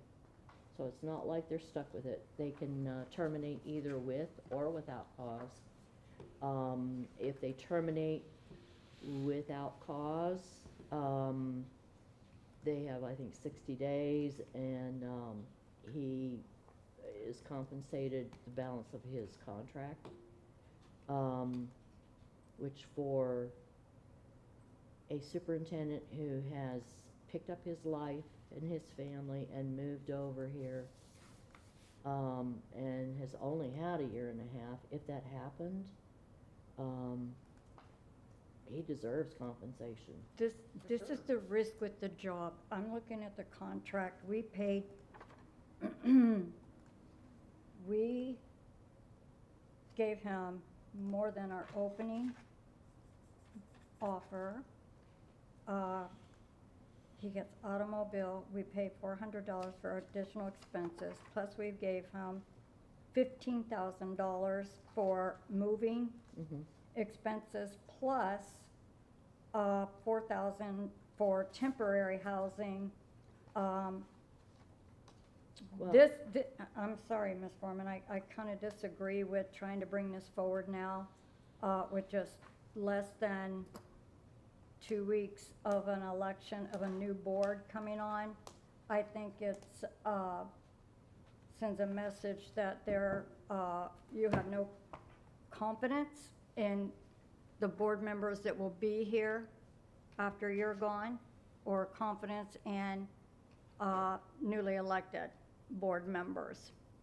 That's And right. I can't express enough that 3 members are leaving. The 3 that will be coming on will work longer with this superintendent than those who are leaving. I hope they do work longer. I'm hope they sure, do. I'm sure, I can't imagine, in my opinion, when I talked to Dr. Wysong, first thing I said to him, I'm looking for a 10-year superintendent. I'm not looking for a short term. And he can justify, he can vouch for that. I don't see his role being at risk, in my opinion. because of the job he has done. Oh, he, Right, so I just don't, I think, I just think that we should not bring this forward Okay. and wait until the new board is seated. I would respectfully ask the other board members, All right, I'm sorry, I didn't want to cut you off. not, you're, I'm I just fine. wanted I, to I see just had to get that out if- there, so. Ms. Trader, do you have a comment? You're Well, first thought is, even if we did this at a workshop right now, how long would it, I mean, it would take couple weeks to renegotiate the contract. Who's gonna vote? Who's gonna vote on this? Zach, When's the next board meeting after? So we have the 29th, it's not gonna get done by next Tuesday. And you The will board- be gone. Your last meeting is the, Right, the board meeting, Maybe 12th, we could probably have it, maybe. maybe have it ready by the 12th, so 4 people here would vote on it, I guess. But I agree with Ms. Spray, is that it just looks like we're trying, whether that would be the intention or not, sneak something in under the carpet while there's an election going on. Second of all, I don't see how extending his contract really changes anything. I mean, the board could come in if they wanted to terminate him. If we extended it till the day he died, you know, I mean, they still could come in and terminate it on day one. I like So, that. You know, but I do want to also say that I believe Dr. Weissong has done a good job, and so, yeah, no, I'm not in favor of modifying the contract in any way at this point. Okay. In all fairness, I do want to point out that I did request this several months ago, that Sure. this be added to the workshop and be discussed. Sure. And And I I think I've think then- mentioned it at the dais as well. and I remember, and Yeah. even then, I wasn't, gonna support you in that because of the election. And the first time you did bring it up, the contract was barely a year Yeah. into it, so. All right, I'm gonna expect you guys, I'm gonna hold you accountable to keep the new board members in line. on You this, okay? are more than welcome to sign up for Maybe public just one. comment. Good. Let's hear if we have a third. No, I didn't, no, I mean, I told Dr. Weissong this, I do believe that he's doing a great job, so, and I agree with Mr. Tatum that I just don't understand if we had the cause to terminate him or the not cause, and we just gotta pay out the contract, I don't understand if we extend this for 5 years, 10 years, at any time we could pull the cord. But on the other side, I do understand from a structural standpoint, cabinet standpoint, etc., knowing that, hey, we're good, this superintendent theoretically has a contract till 2028 instead of 2026. I guess my question too is, a contract is based off like 3 years, like that's the contract. So then if, it doesn't matter if we do a 5-year, an 8-year, a 10-year, a 20-year, a lifer, when are we eventually gonna say like, oh, we need to start reviewing this contract again? And I think 1.5 years out of a 3-year contract is too early. I think that it needs to be done earlier than, you know, obviously June, was it June 30th, 2026, I think I said? Yeah. It needs to be done before that. Don't get me wrong, you don't wait till it ends. But I just don't see, if we're gonna say, hey, let's extend him for 3 more years. Sure. And in 2 months from now, and I don't believe this is any type of the case at all, but if a new board, I guess a new board is gonna be here, wanted to get rid of him, they could, even if we extended him till 2050, right? I mean, I don't really see the point. I do think I would like to have, with a 3-year contract, I would like for us to be able to look at it within, like, we do our evaluations, which is the whole other thing to me that I think is ludicrous with the elections. We're gonna have a new board come in November, middle of the year, and they're gonna do an evaluation at the end of the year on a superintendent, whatever. I mean, that's beyond what we can control. But anyways, I think that, you know, with the year left in the contract, that's when we start need to renegotiate and start looking at extension. Why would we, what other direction would we go? We're moving in a great direction. I'll tell you, I've never, and I say this every time, granted with last superintendent, we never got this opportunity to walk through schools with the superintendent. Right. So I guess I don't know what the interaction was, but I will say that when we are in, and I don't know how everybody else feels, when I'm in the conference room with the principal and the APs and whoever else and Dr. Wysong, we were just in Daughtry Wednesday. Absolutely, it's incredible to see the interaction and where Dr. Wysong's head is in the vision and looking at data and looking at goals, etc. That I just have never sat and listened in all of my years of education, teaching, and then being a part of this board and being part. I've never seen that level of looking at data and the inquiry and the questions and things like that. So I think absolutely he's doing a fantastic job. I just don't know if we start negotiating halfway through contracts every time. Are we going to be just doing it? We'll be doing it every other year. Like so is would your goal to be push it to 2028, 2020, like 2-year extension, 4-year extension? You know what I mean? I don't know. I don't know. And I guess maybe you haven't said that. Well, I haven't, and that would be something, you know, that Dr. Wysong could express in any negotiation. He's never asked for this, by the way, you know, I mean, No, this sure.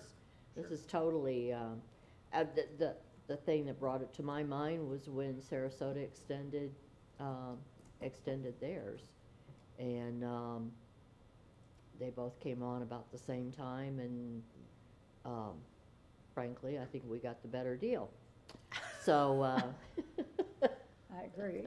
so there you go, Sarasota. But, so, you know, no, and keep in mind too, that with a contract, that also ties Dr. Wysong, you know, I mean, yeah, he can turn in his notice, but he's got 60 days. But, my big fear is our new board members. It really is, because they don't know him, and they don't have anything to compare to. And, so it would be incumbent on you two to throw stuff at them if they even hint at, you know, wanting to do anything. Of course, but even, so the argument is, well, beyond like thinking the new board's gonna overthrow, you know, superintendent, but beyond that, because it has happened, right? Absolutely. It happened several times. But it happened just down south of us, right? Like it just did 2 years ago. But, that's my point, is that unless you were saying in the to do an extension, unless you were gonna say like, hey, you can't get rid of them for 3 years, like that'd be different, right? That'd be securing. Even if we extended them out 5 years I know we're in a workshop, so we can't vote on it. But if we vote on extending out for another 5 years, the fear of what you have is still capable, there. still there, right? Always there. It's there, but if More you money have, involved. it's more money Right. involved, because if let's say they came in and overthrew him, he would receive for no cause compensation he'd be entitled to through June 30, 2026, okay? But, if it goes out further, that's, you know, a lot more money. And I think he'd be entitled to it, I really do, you know, that it, you know. So what you're saying then is if a new board came in here and wanted to get rid of him, the contract would force the board to pay him the entire extension of that contract if it was to 2028. Yes. I just don't know. In our agreement, that's what it. Right, we but it's only pay to the what we are extension now. of the contract. Right, I Correct. get that, Correct. but right now, I'm just, let's wait. And I Listen. agree with Ms. Messenger on Yeah. the increase with the SAMP. It would send a very bad message. I can see that. Yeah. I agree with Mr. that. Oh, I'm sorry. Are you gonna talk about, the law here, about how much compensation we can give him? Isn't there some restriction on, or is there not? That's, We already did it. Contract provision on the extension. Okay, go ahead. Yeah, we just wanted to point out that section 12 of the contract, the deadline for the parties to start negotiating an extensions December 31st, 2025. Over a year. So not 24, but 25. Right. So that's what we put in the agreement.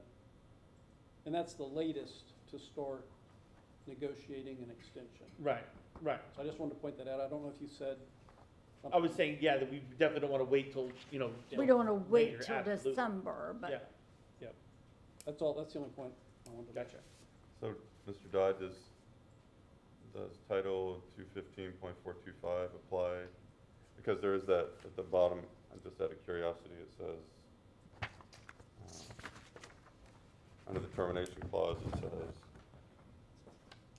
to be calculated upon the annual compensation effect at the time of termination not to exceed the limitation in section 215.425. Which if you pull that up, it provides like a limit of how long.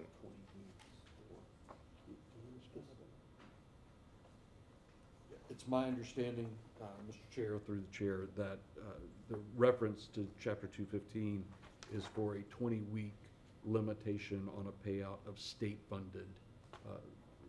The way that the statute is structured, based on the county population, you have a state funding formula.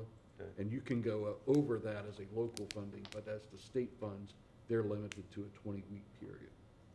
But we could still pay it to the end of his contract. You would have a contract issued then at that point, Yeah. not. So their local funds means money that we generated locally as opposed to FTE money, FTE money, FEFP. like out of the millage or something, or, I mean, not even, because we couldn't use it for that. It's just the way that the state funding formula works for superintendent salary in your Oh, so Oh, somewhere in the FEFP, there's actually like a line item for funding your superintendent or something? that's probably a better question for the CFO, but Okay. I'm sure that that's my understanding, the way that the Department of Education does your funding formula is Okay. based on a per capita population amount for your superintendent. Anything over that is considered local funding. Okay. So this is just curiosity for me, not that I'm even thinking this might happen, but, so is there a line, so in the FEFP, there's like a line item that says, we're gonna partially fund your superintendent based on the population of your district or something, or? It's funded with FEFP, but there's a statute that gives actually for administrators, for superintendents, a cap of what that funding, it's not like a line item that Okay. says this is the 235,000 is the cap for a superintendent salary, but in the statute it says it, They always and you apply use for the funds. contract. When you go over that, actually, somebody might need to remind me, is it 235 or 215 or? 235. 235. And so anything over that, we would end up finding a different fund source that's not FEFP funds to be able to use for anything that were to go over that.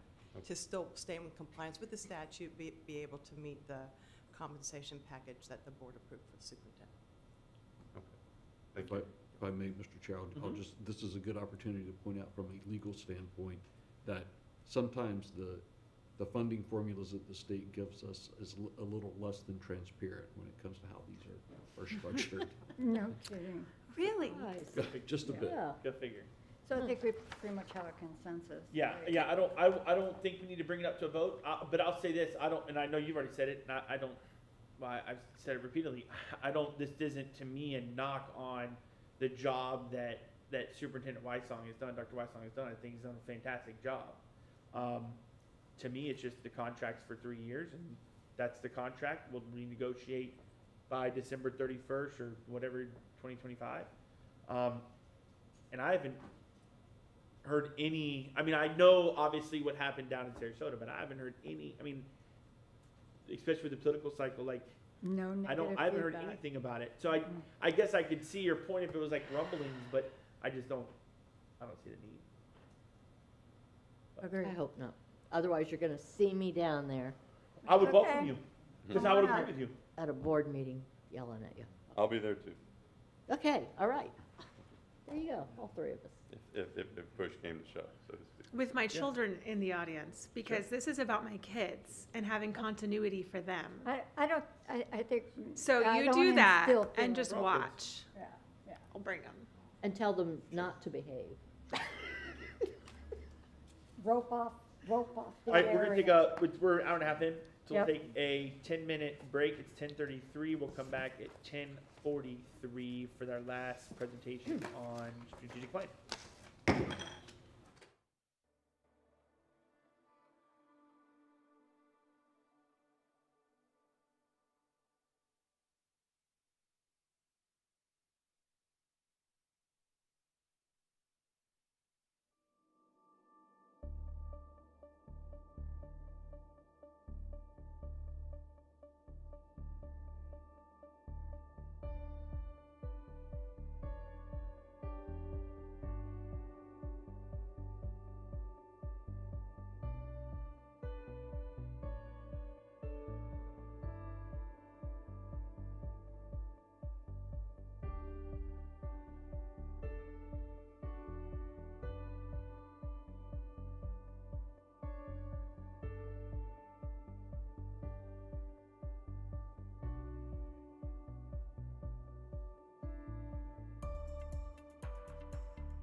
Yeah. All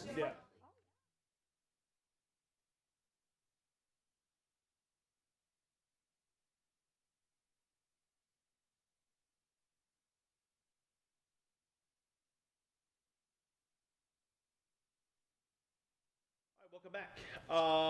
Last item today on the workshop is our strategic plan update, Ready 2026. We have Mr. Chapman and Mr. Edwards here, so I'm gonna give it up to you all. And first, I do want to appreciate your mention that, you know, I think we do a pretty good job here.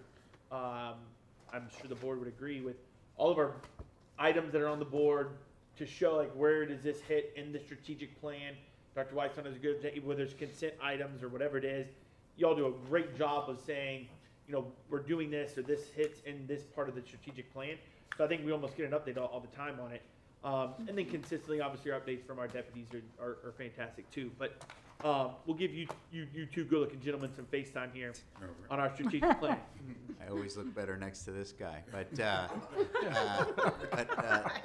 thank you, Mr. Chair, and board.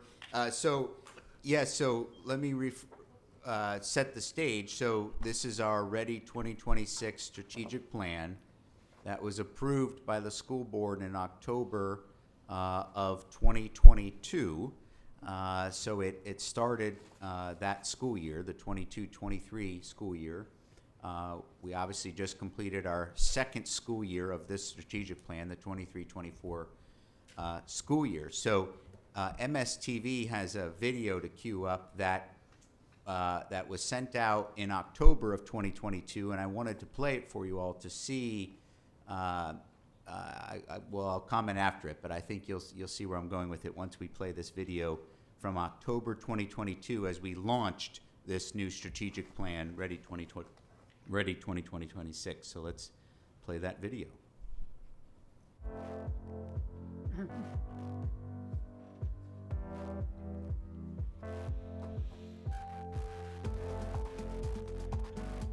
This week, the School Board of Manatee County approved our new 4-year strategic plan, titled Ready 2026.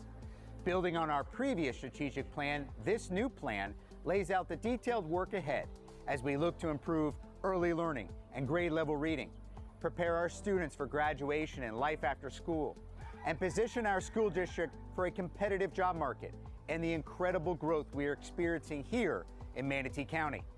This is the strategic plan in action.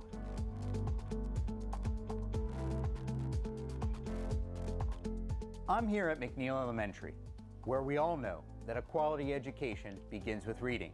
In fact, kids who read proficiently by 3rd grade are more likely to graduate high school. In coordination with our community partners, we are doubling our efforts and heavily concentrating on early learning and grade level reading in this new strategic plan.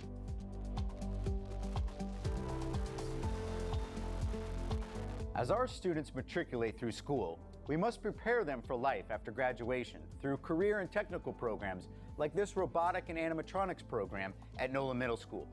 Through the use of the 1 mil referendum dollars, students are learning firsthand the skills that will bring them success in the future. Manatee County leads the state in these innovative and imaginative programs as we look to expand them in this new strategic plan.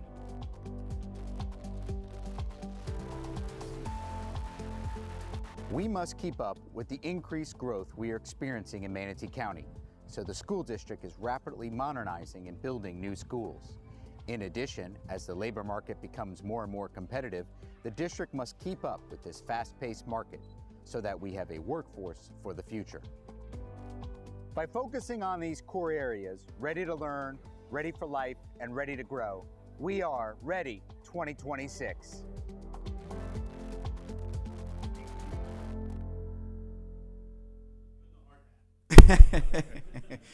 So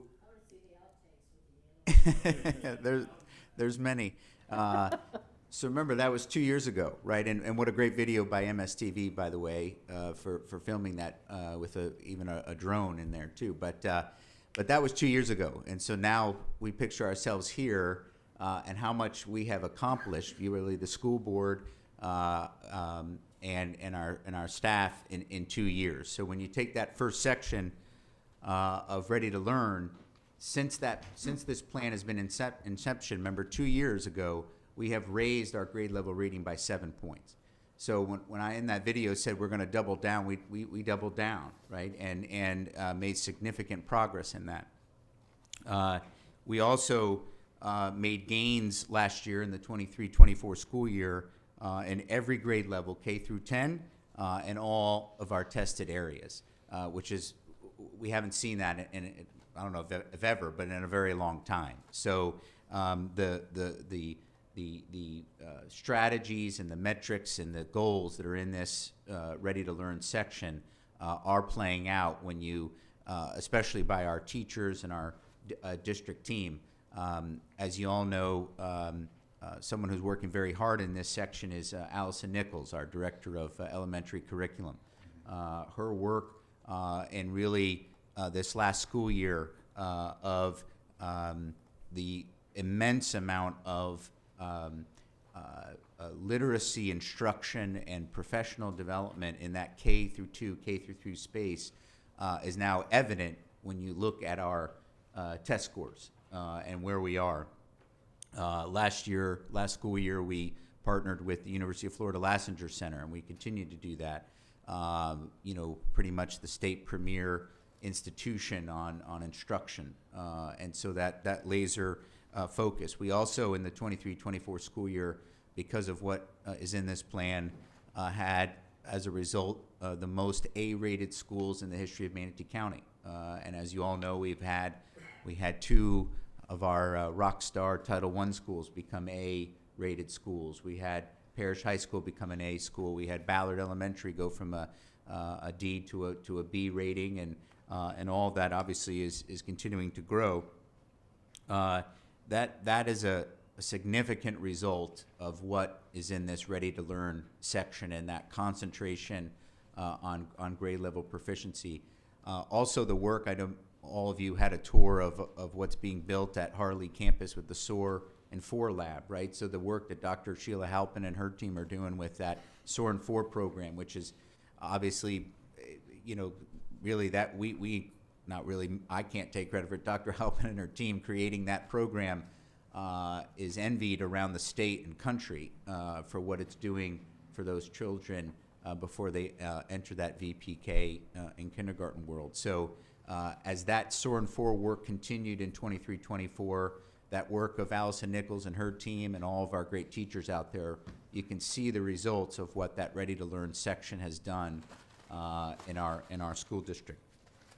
I also want to mention, I mentioned it in the video a little bit, but is our continued partnership with United Way Suncoast, who funds 8 paraprofessionals in that K through 2 space in some of our most challenged Title I schools. And so to have an outside agency come in and help fund 8 full FTEs that zero in on that grade level reading is pretty impressive work.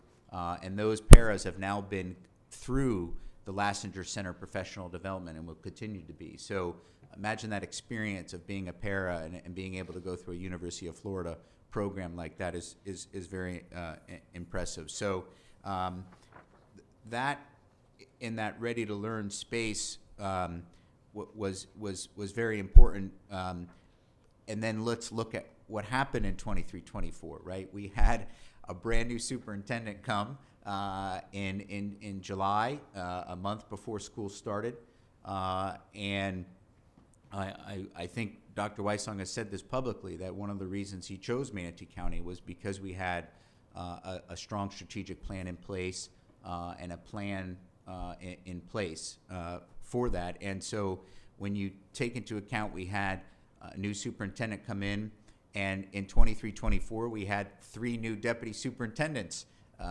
join the leadership team. So that's 4 new leaders right at the top.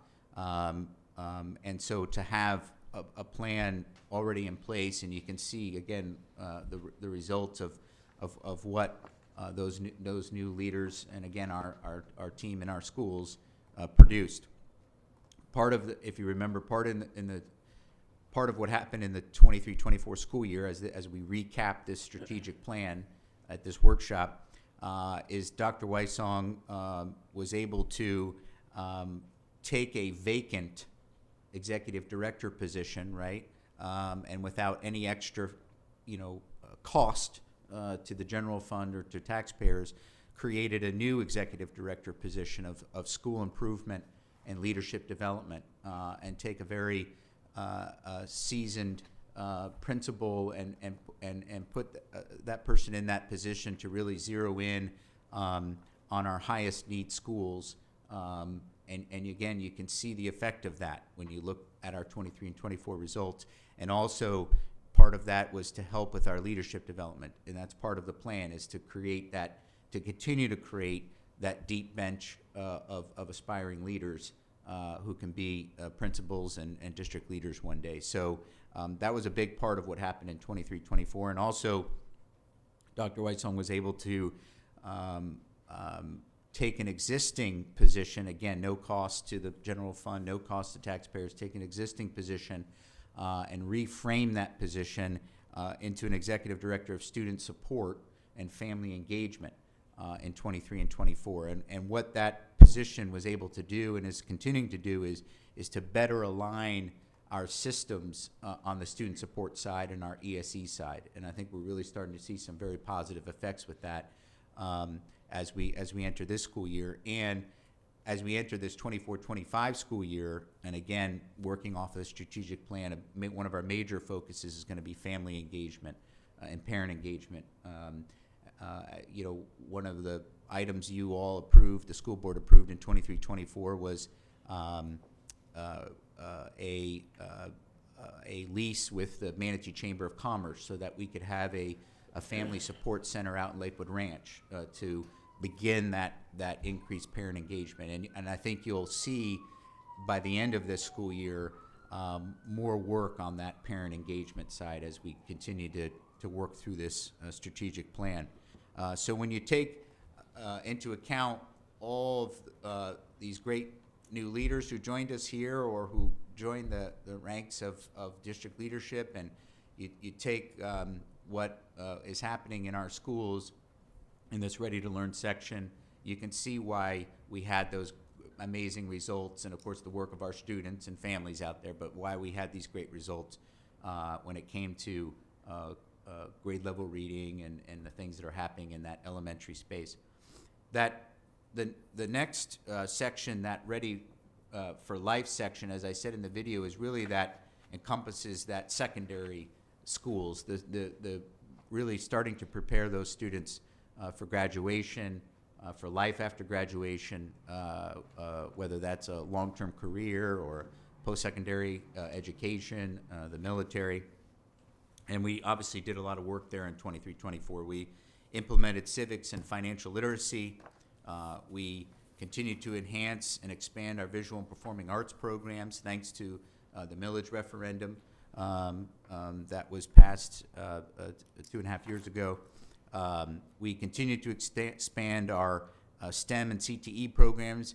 I think in front of you many times in board meetings, we've met not only state champion VEX or robotics champions or TSA champions, but we've met national champions and hopefully soon world champions. I think we've come close a couple of times, but that's new to Manatee County. That incredible access to STEM and engineering and robotics, that's a recent thing, and I think seeing the results of that in last school year is really as a result of this strategic plan.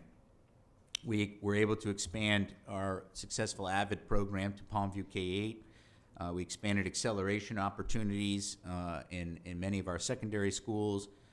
We increased by 10% students entering on-the-job training programs. We had more and more college and career fairs. We implemented Zello. I like to call it Jello, but only Omar laughs at me when I say Jello. But Zello, which is really where kids and students can access career explorations and really explore what maybe they want to do after they graduate. Then there's all the work that we did on that resiliency side. That was kind of a focus in 23-24 of resiliency, character development, youth mental health training, both for staff and for students. We implemented successfully a new threat assessment model, and all of the work and training that goes into that, and really have strengthened our, safety side of the school district. Obviously, we strengthened the security side. That's in the Ready to Grow section. I'll get to that in the Ready to Grow section. But our work, Deb Estes and her team's work with all of our ELL population has been advanced. You just saw the other night all the new technologies that we have access to and resources to help our ELL students achieve greatness. We continue to provide with Scott Hansen and the IT department some of the best technology that's out there.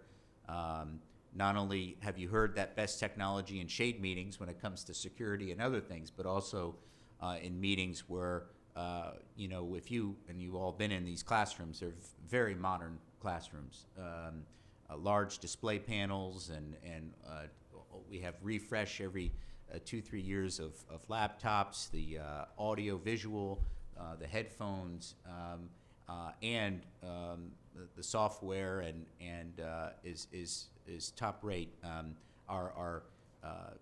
Really all of the work that IT does with our fiber infrastructure, our Wi-Fi, so that kids can learn every day, continues to be a success point. And in last school year, under this plan, the IT team has continued to do that.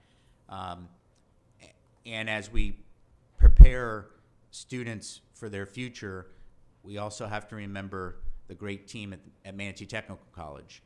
And they, in the 23-24 school year, had one of the most successful school years ever at MTC, one of their highest enrollment, their most programs offered. You can't even drive into MTC because it's that parking lot is packed. You got to go park at Zaxby's and bring chicken fingers over to MTC because to get over there. But the amazing work, and we just saw that at the previous presentation here at the workshop, just the amazing work that MTC does to prepare our students. And of course, all of the dual enrollment programs that we continue to expand and enhance is again preparing our kids for the future. So that was a big focus in that Ready for Life section in the school year 23-24. In this current school year, again with that family engagement piece that I talked about earlier, we're working to implement and expand our Let's Talk app, which has been very successful. I just responded to a parent while I was sitting here through a Let's Talk app who sent in a comment, and I quickly was able to respond. So that Let's Talk app has been very successful. That will continue to expand in 24-25. The IT team is building out a Focus app, which will be a better way to text parents and again communicate with parents through our Focus system. That's a big part of our 24-25 strategic plan. We'll have a new website by the end of this school year built. We'll have more of these family support centers around the district like we have at the Manatee Chamber office off of Lakewood Ranch Boulevard. As one of our new leaders, really he's I don't want to say old leader, he's a seasoned leader who we brought back, but Jamara Clark likes to say we're gonna make sure we're meeting parents where they are. And instead of us trying to find them, we're going to meet parents where they are. And we're going to continue to enhance these programs that have been very successful that make us, like I said, stand out in the state. The WASED programs that we have in all of our schools. The superintendent next week is going to accept an award on behalf of the district by the Guy Harvey Foundation as the School District of the Year for the Guy Harvey Foundation for our work in creating the state's first Guy Harvey Arts and Science Academy. And I mentioned our TSA and VEX, our ag programs, engineering, our trades, careers. We stand out in all of that, and that work will continue in 24-25. In the Ready to Grow section, that's really, like I said in the video, and probably 2 years ago, I guess we could have guessed where we are here today, but look what we were able to do in 2 years and even last year under this Ready to Grow section. And really, the foresight, it's not my credit, I think it's this board's credit of realizing that 2026 was going to be a big year and to be ready for 2026. So think about what we have to be ready for in 2026. We've got to be ready for our fourth, by then it will be our fourth brand new school opening by August 2026. We'll have been rezoned almost the entire school district. We'll have new school start times. We'll have an even bigger population in Manatee County. We may be planning our 8th high school. So to think 2 years ago, or even 3 years ago, if you think when we started this plan, that is a key. That was a key year to be ready for. And in this section, some of those things are just obvious, right? The upgrades we're making at our schools, the expansions at many of our schools, the new schools we're building, all had to be laid out many years ago and be part of this plan. The IT infrastructure that had to be planned out and is continuing to be worked on is a big part of this plan. Obviously, all of the security upgrades that we have made over the last year and in this plan, that is publicly known and not publicly known, is very impressive. But one of, and also in the last school year in 23-24, one of the big lifts was Project Digitize, where we were able to digitize all of our student and staff records. So they live up there in the cloud now somewhere. Very Herculean task to do that. And that was accomplished and was a big part of this strategic plan. My colleague next to me, Omar Edwards, is celebrating his 25th year here in the school district.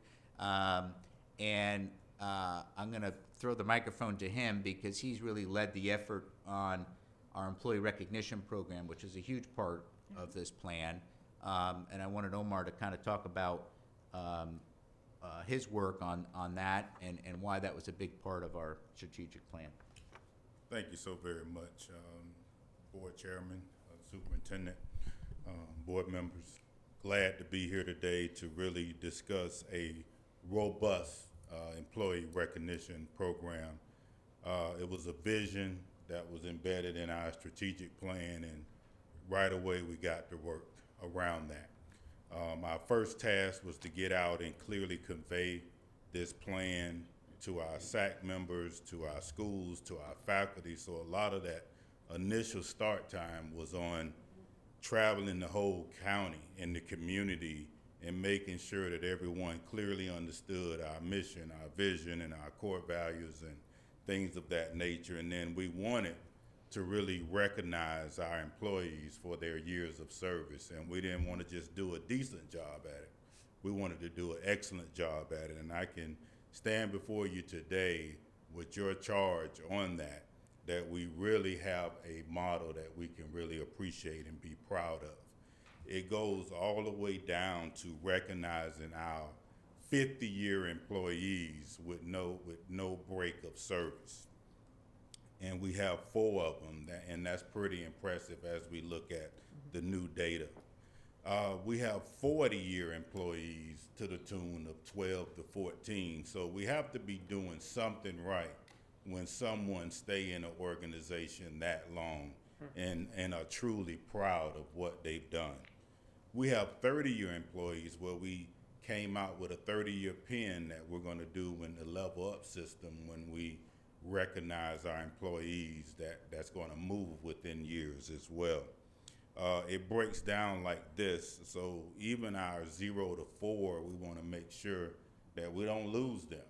And they wear the blue lanyards, and we want them to wear it proud, because one day we hope that we can retain them, that we can give them the gold. So that's kind of a level of encouragement.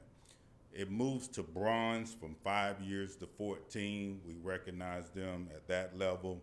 And then it moves up to silver, and the lanyards represent the colors, and we have whether it's a coaster or a frame that we kind of mix in there. And then gold is 25 years and up.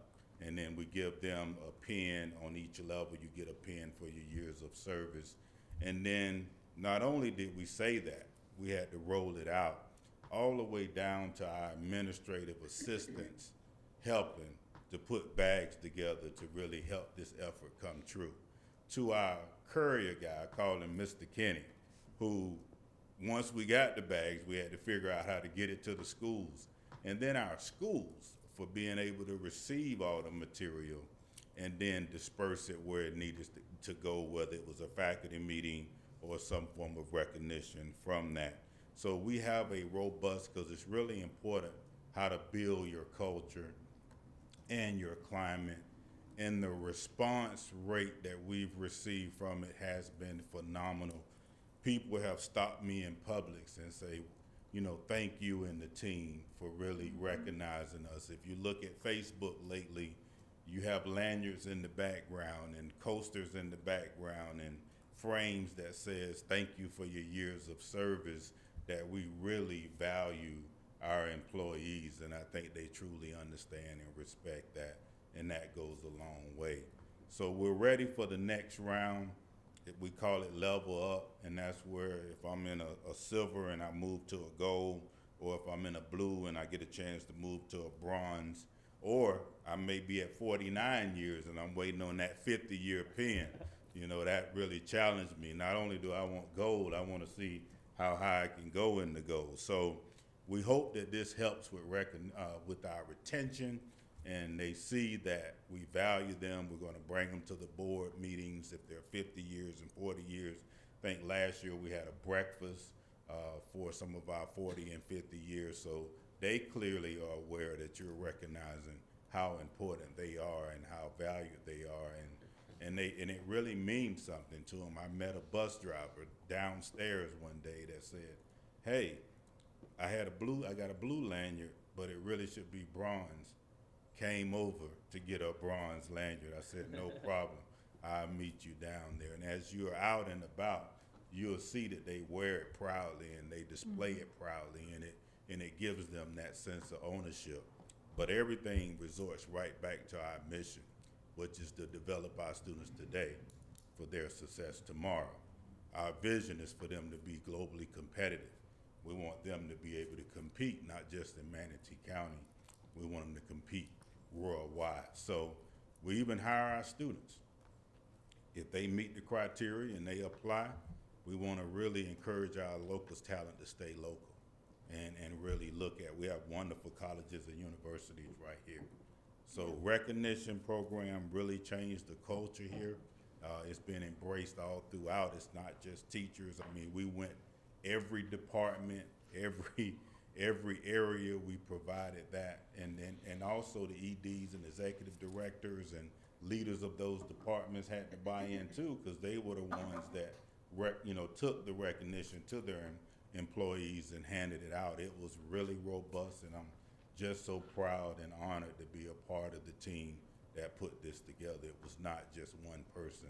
It took a really total team effort. Thank you. Thanks, Omar. And that was a big focus of this plan, was to really build a culture in the school district. You know, many times you'd go to a school and you could feel it in the school. You come to a school and you could just feel a great culture in the school. You pick the school, you're like, wow, this is amazing. Go Gators at Gullet, or go the Hurricanes at Manatee High. But you never really felt that big school district feeling of culture, of I belong to a bigger organization. I really work for this, of a school district represents all of Manatee County. And Omar and I wanted to design a program that really, you could wear a school district lanyard, but your ID is gonna show your school spirit at your particular school. and you don't lose that particular school spirit, but yet your lanyard kind of identifies you as someone who works for the school district and has worked for 15, 25, 30 years, whatever it is. So I think that was a kind of a unique way to keep the culture and keep the spirit alive in our schools, but then also add in a little bit of, hey, we all belong to a larger school district, and let's all be moving in the right direction. In 23 and 24, we also electrified our new bus fleet, our new electric bus fleet, and that's those buses are on the road bussing around, so that's a good thing. We have really spent really the last 2 years of this strategic plan really trying to focus on that customer service, both internally and externally, so that when an employee calls another employee, they're getting the best customer service, but also when a parent or a community member calls or contacts the school district or school, they're getting the top-notch customer service. So that's always been a focus. It's always will continue to be a focus. I think that Let's Talk app, as we continue to build that out, is going to be a great success in continuing that. What we also started in the 23-24 campaign was our Good News campaign, and in the great work of Mike Barber and Melissa Parker and Kimberly Henley and Deb Gambino and the MSTV team has really been probably award-winning again. They will probably be, the We Manatee was award-winning, and probably the Good News campaign will probably be as well.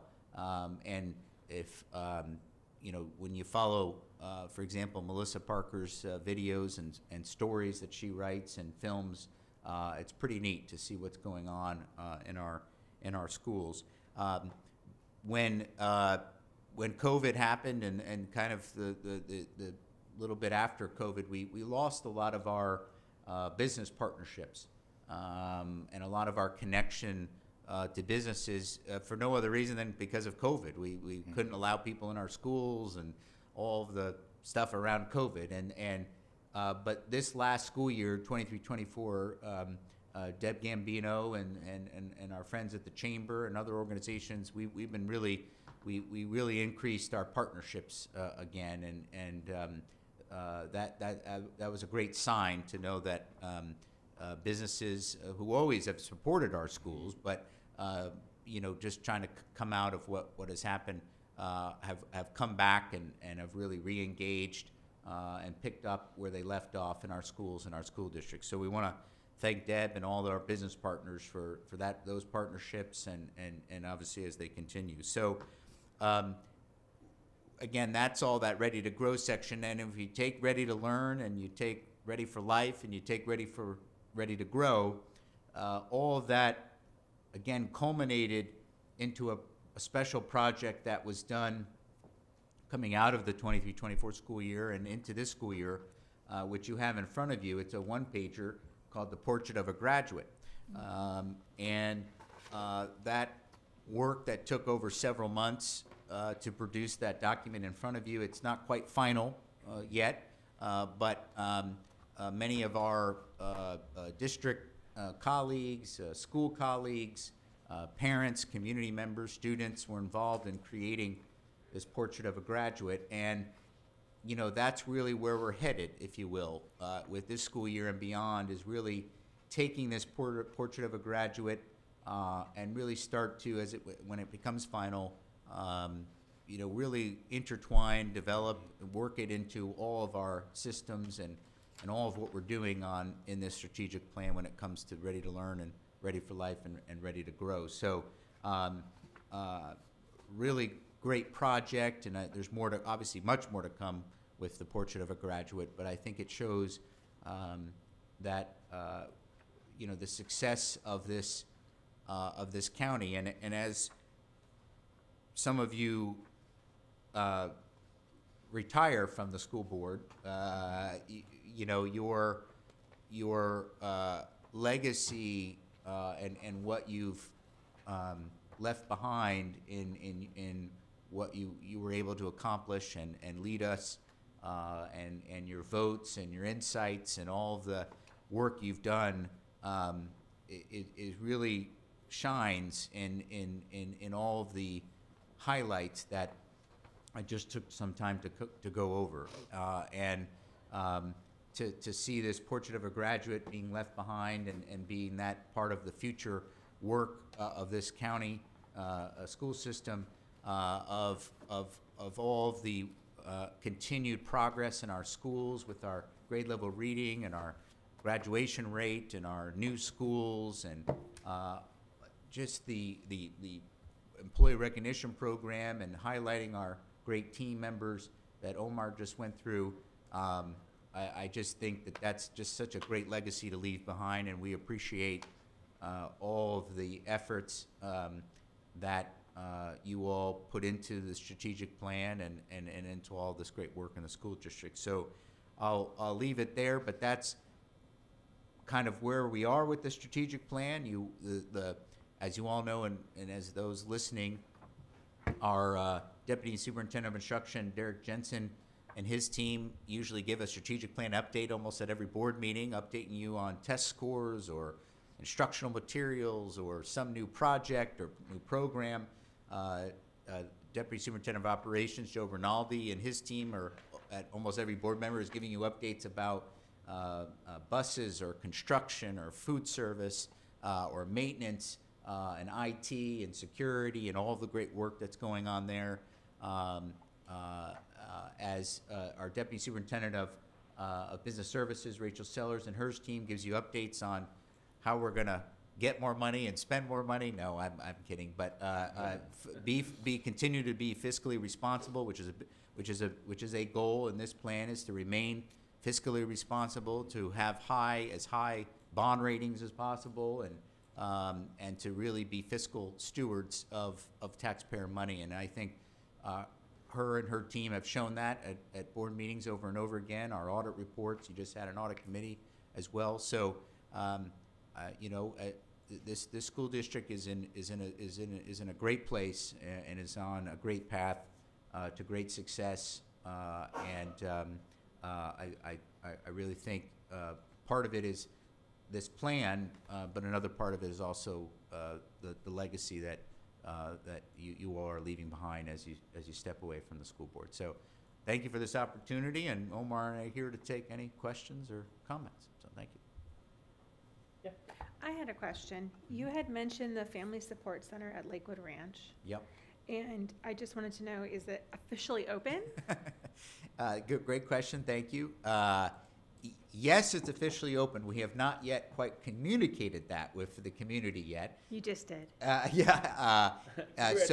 So off of Lakewood Ranch Boulevard, and there's a street called Technology Terrace off of Lakewood Ranch Boulevard, and then off of Technology Terrace, there's a street called Concept Circle, and that's where the Manatee Chamber of Commerce and the United Way Suncoast has a building. In that building, we have now a school district colleague, Miss Liliana, who's there.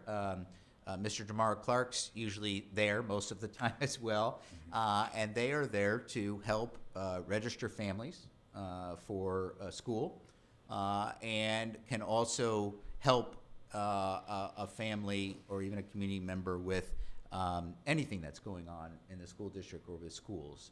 Over time, we'll be adding a few more school district colleagues there. Again, no new positions, just moving some folks around who would like to work out there. And so a place where families, again, we want to meet families where they are. So we know that's where there's a growing population in this county, and it's much easier to stop in there than it is maybe to come down here when you have a question. So we'll continue to build that out. We're calling it, we think we're calling it a family support center to play off of the school support center and the professional support center. And so this would be a family support center. And we'll be looking to add more, again, at, again, being fiscally responsible, not spending money on trying to add these things, but to make sure that where we already have existing facilities or nominal places of expense, that we can add some team members to help parents engage with the school system in a better way. And so, so we'll be announcing that very soon, if not today, of that there. And I've been doing that too at SAC meetings and such. But that is open, and we welcome families to come there and seek support. So, Thank you. And I know how much work this takes to do, to visit everybody, to talk to everybody, to really get all that feedback and really continue to make the strategic plan at the forefront of what the district does, because that's the whole point of it, is it should drive what the district and the organization does. And so I really appreciate all the work that you guys do for that. So thank you. Ms. Bray. The Lakewood Ranch office, are redirecting people who call about registering students, that office is open for them, that they could go there instead of coming here or elsewhere? And I like Student Resource Center. Okay. That's just my thing. Sure. But Family Resource Center almost doesn't direct into school district. Mhm. So that would be my recommendation thank you. of calling it Student Resource Center. Yeah. But are we directing people, if they call here, that they can go to that office? Yeah, now? it's a great question. So as families either move into Manatee County and need to register their children, or families who would like to come to the school district, maybe they're going to school somewhere else, but would like to come to our district-operated schools, which we encourage them to do, the easiest way is to call the Office of Student Assignment or go to our district website. Very easy to find and call, and we can handle a lot of the registration over the phone or online. But many families do choose to come in person, and so yes, we welcome and they are ready to accept new registrants to the school district, I believe it's open up at 8 a.m., closes at 5 p.m. So we welcome families there, there's a lovely person who works at the front desk. Her name is Julie. She actually works for the chamber. She has children in our schools, and she'll direct them to our staff who are in the building. Liliana, who's wonderful, and Right. we'll take care of those families. Okay. I just wanted to comment on one of the pictures. It's on the Ready for Life page. Somebody get cut out. No, the Samoset cafeteria staff. I'm so glad Dr. Weissong and I toured that school, and we met the staff, and the second lady from your left was so energetic, and I think she has been, correct me if I'm wrong, how long has she been with the district? A long time. Long time. So I love that picture is there, Yeah. because that represents commitment to the district, and especially in roles like, in the food service. But she was just a delight. She was just so excited to have us there. But again, too, all of this packet, I'll say this is I don't want to put a dark cloud over a beautiful document. But people have asked me, well, this is just artwork and all of that. I said, well, it's really not. It tells you what our vision is. Well, there's no numbers to it. Yeah, and Well, how can you put a number on a lot of these goals? So.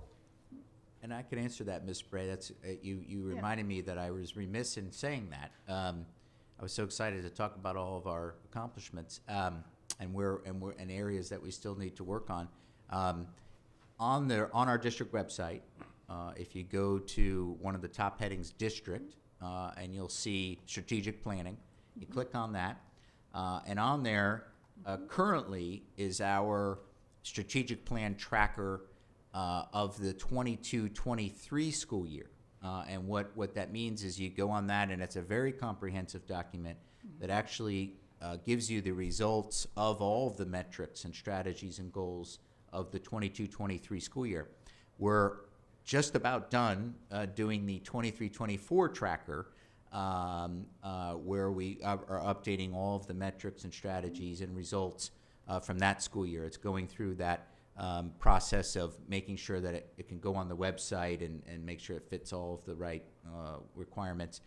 So we're almost there. It will be done within a week or two, obviously, before a new board joins us. So, but for the public listening, there will always be a very comprehensive, in-depth tracker document of the strategic plan with all the measurable metrics and strategies and goals, and that will always be on the website. And that's why I brought that up. Yep, thank you. No, that worked out well. Right, and that's what I direct people to do. Go look on the website. I mean, we can't print. It would be too massive to carry around and show you everything that this document actually entails.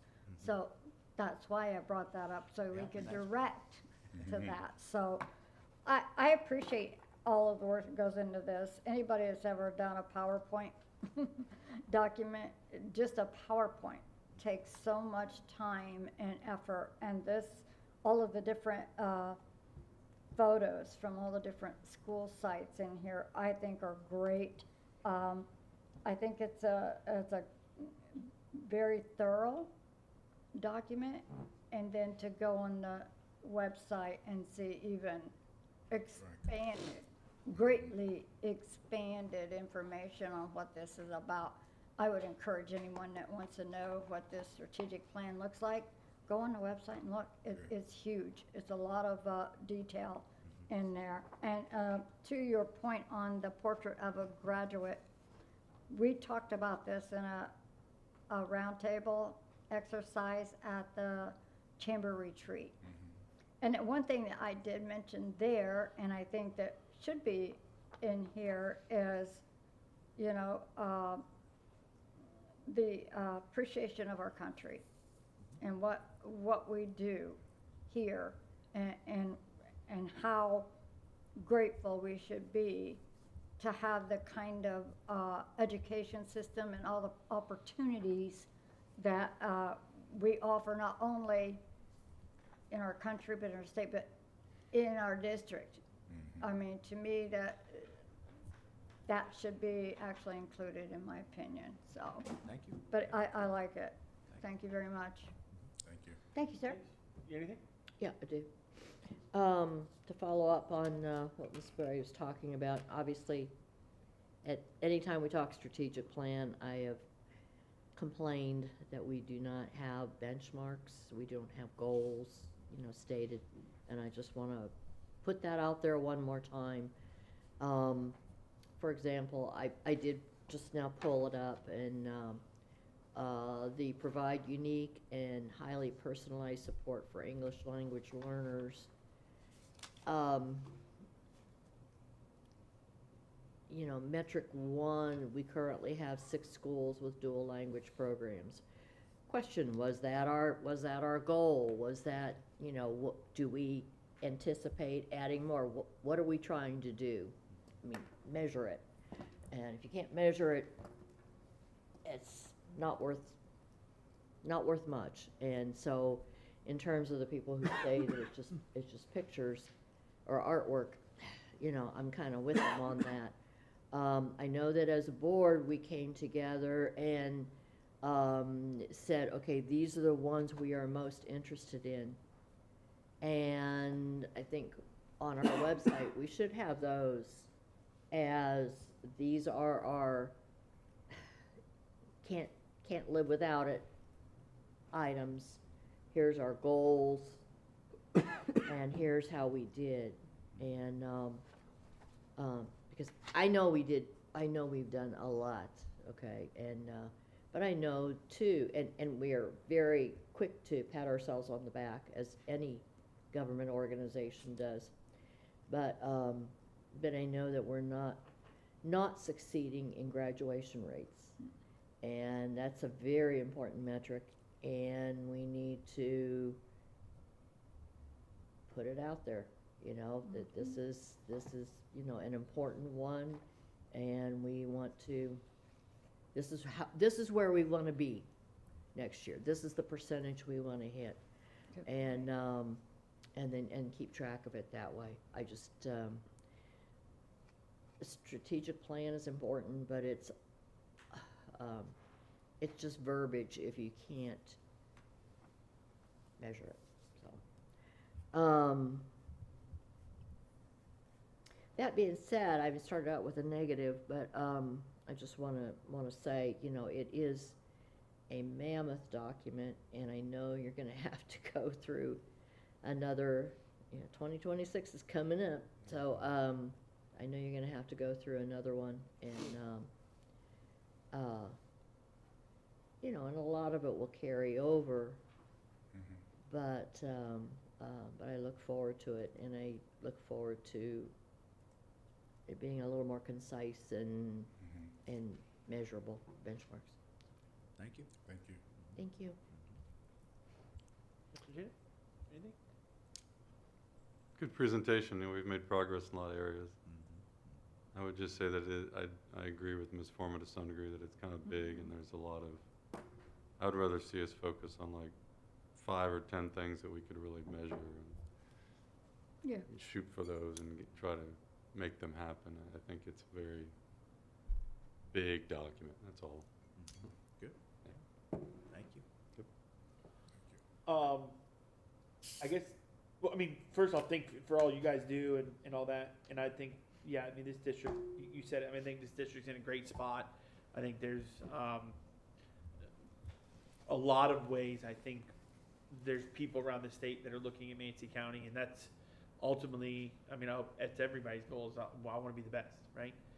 I do think, though, and we don't have to get into the huge discussion, I guess, but with some of the measurables and things like that, I don't know if the strategic plan is where the measurables, I mean, yes, that's where we want, hey, here's where we want, what we want to do, etc. But I think if we're already talking about how big the document is, if we put in actual measurables, it becomes even bigger. I think measurables are a different, like, page, a different presentation. The strategic plan is, here's what our plan is, here's where we want to go, here's our results of it. And I don't know if you put them both together, because then you take something that, if we said this is too big, it becomes even bigger. I think we're presented a lot of times with the value and the metrics and the measurements through stuff other than putting it back into the plan. I don't know if I'm making sense, but I don't necessarily see the strategic plan is where we see the results. The results are on, here's we don't go back and look at the test review and say, well, where was the result? What I scored on the test? Well, you scored the test on the test. Here's the test. And I think we do that. We prove some of what we're trying to do with the strategic plan in presentation of what our score is, or what our scores are. That's terrible grammar. What our scores are, etc. But I think as a district, we've done a phenomenal job, and I think it goes back to like you said, 22, 19, I think was when the first one was, 19 and 20 or whatever. And the vision of, at that point, the board and superintendent and whoever else of saying, let's create this strategic plan to move forward. And I think we've done a really good job of hitting everything, right? Or not everything, excuse me, you're never gonna hit everything. But doing a really good job of incorporating that plan. And really, like I said at the beginning, I think that when we approve stuff here, we vote on stuff, whether it's consent item or new business, whatever it is, we always link whatever we're doing back to the plan of saying this is where it fits in. We're not just buying this or doing this or bringing this program in because we want to do it for fun.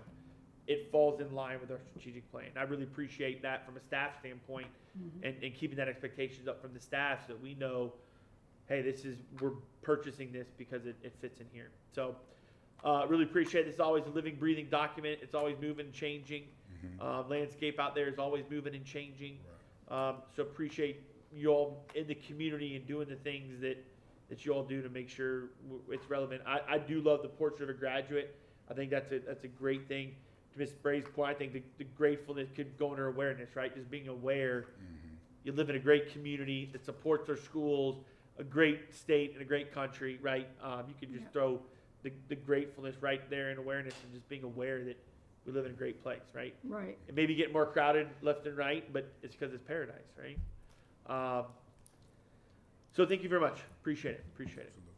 And I think too, you know, we're in a much better situation with the new plan going forward, because the state has clearly conveyed their expectations. Remember, the game changed in the middle of doing this plan. So now those metrics are really clearly conveyed on what proficiency looks like. You know, the game really moved in the middle, and that's why it was kind of hard to really put that in, and when we truly didn't know what that was going to look like. So clearly we're in a much better place.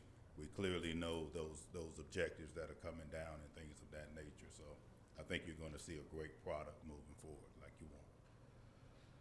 Great. Thank y'all. Appreciate it. Awesome. That wraps up our workshop. Thank y'all very much. We have another meeting Tuesday Right. because hurricanes pushed So everything. this isn't gonna crazy. work, the Kiwanis. Yeah, no, not for us. Not unfortunately, for on the us, 12th. cause we'll be here, Yeah. so. So thank everybody. Have a good weekend. Be safe out there. There's lunch And- upstairs. I think there is lunch. Oh, we have lunch? Oh, Thanks. Till Tuesday. Thanks to Laura and Danielle as well. Yeah, thank you very much. thank you. All right, Danielle. We adjourn.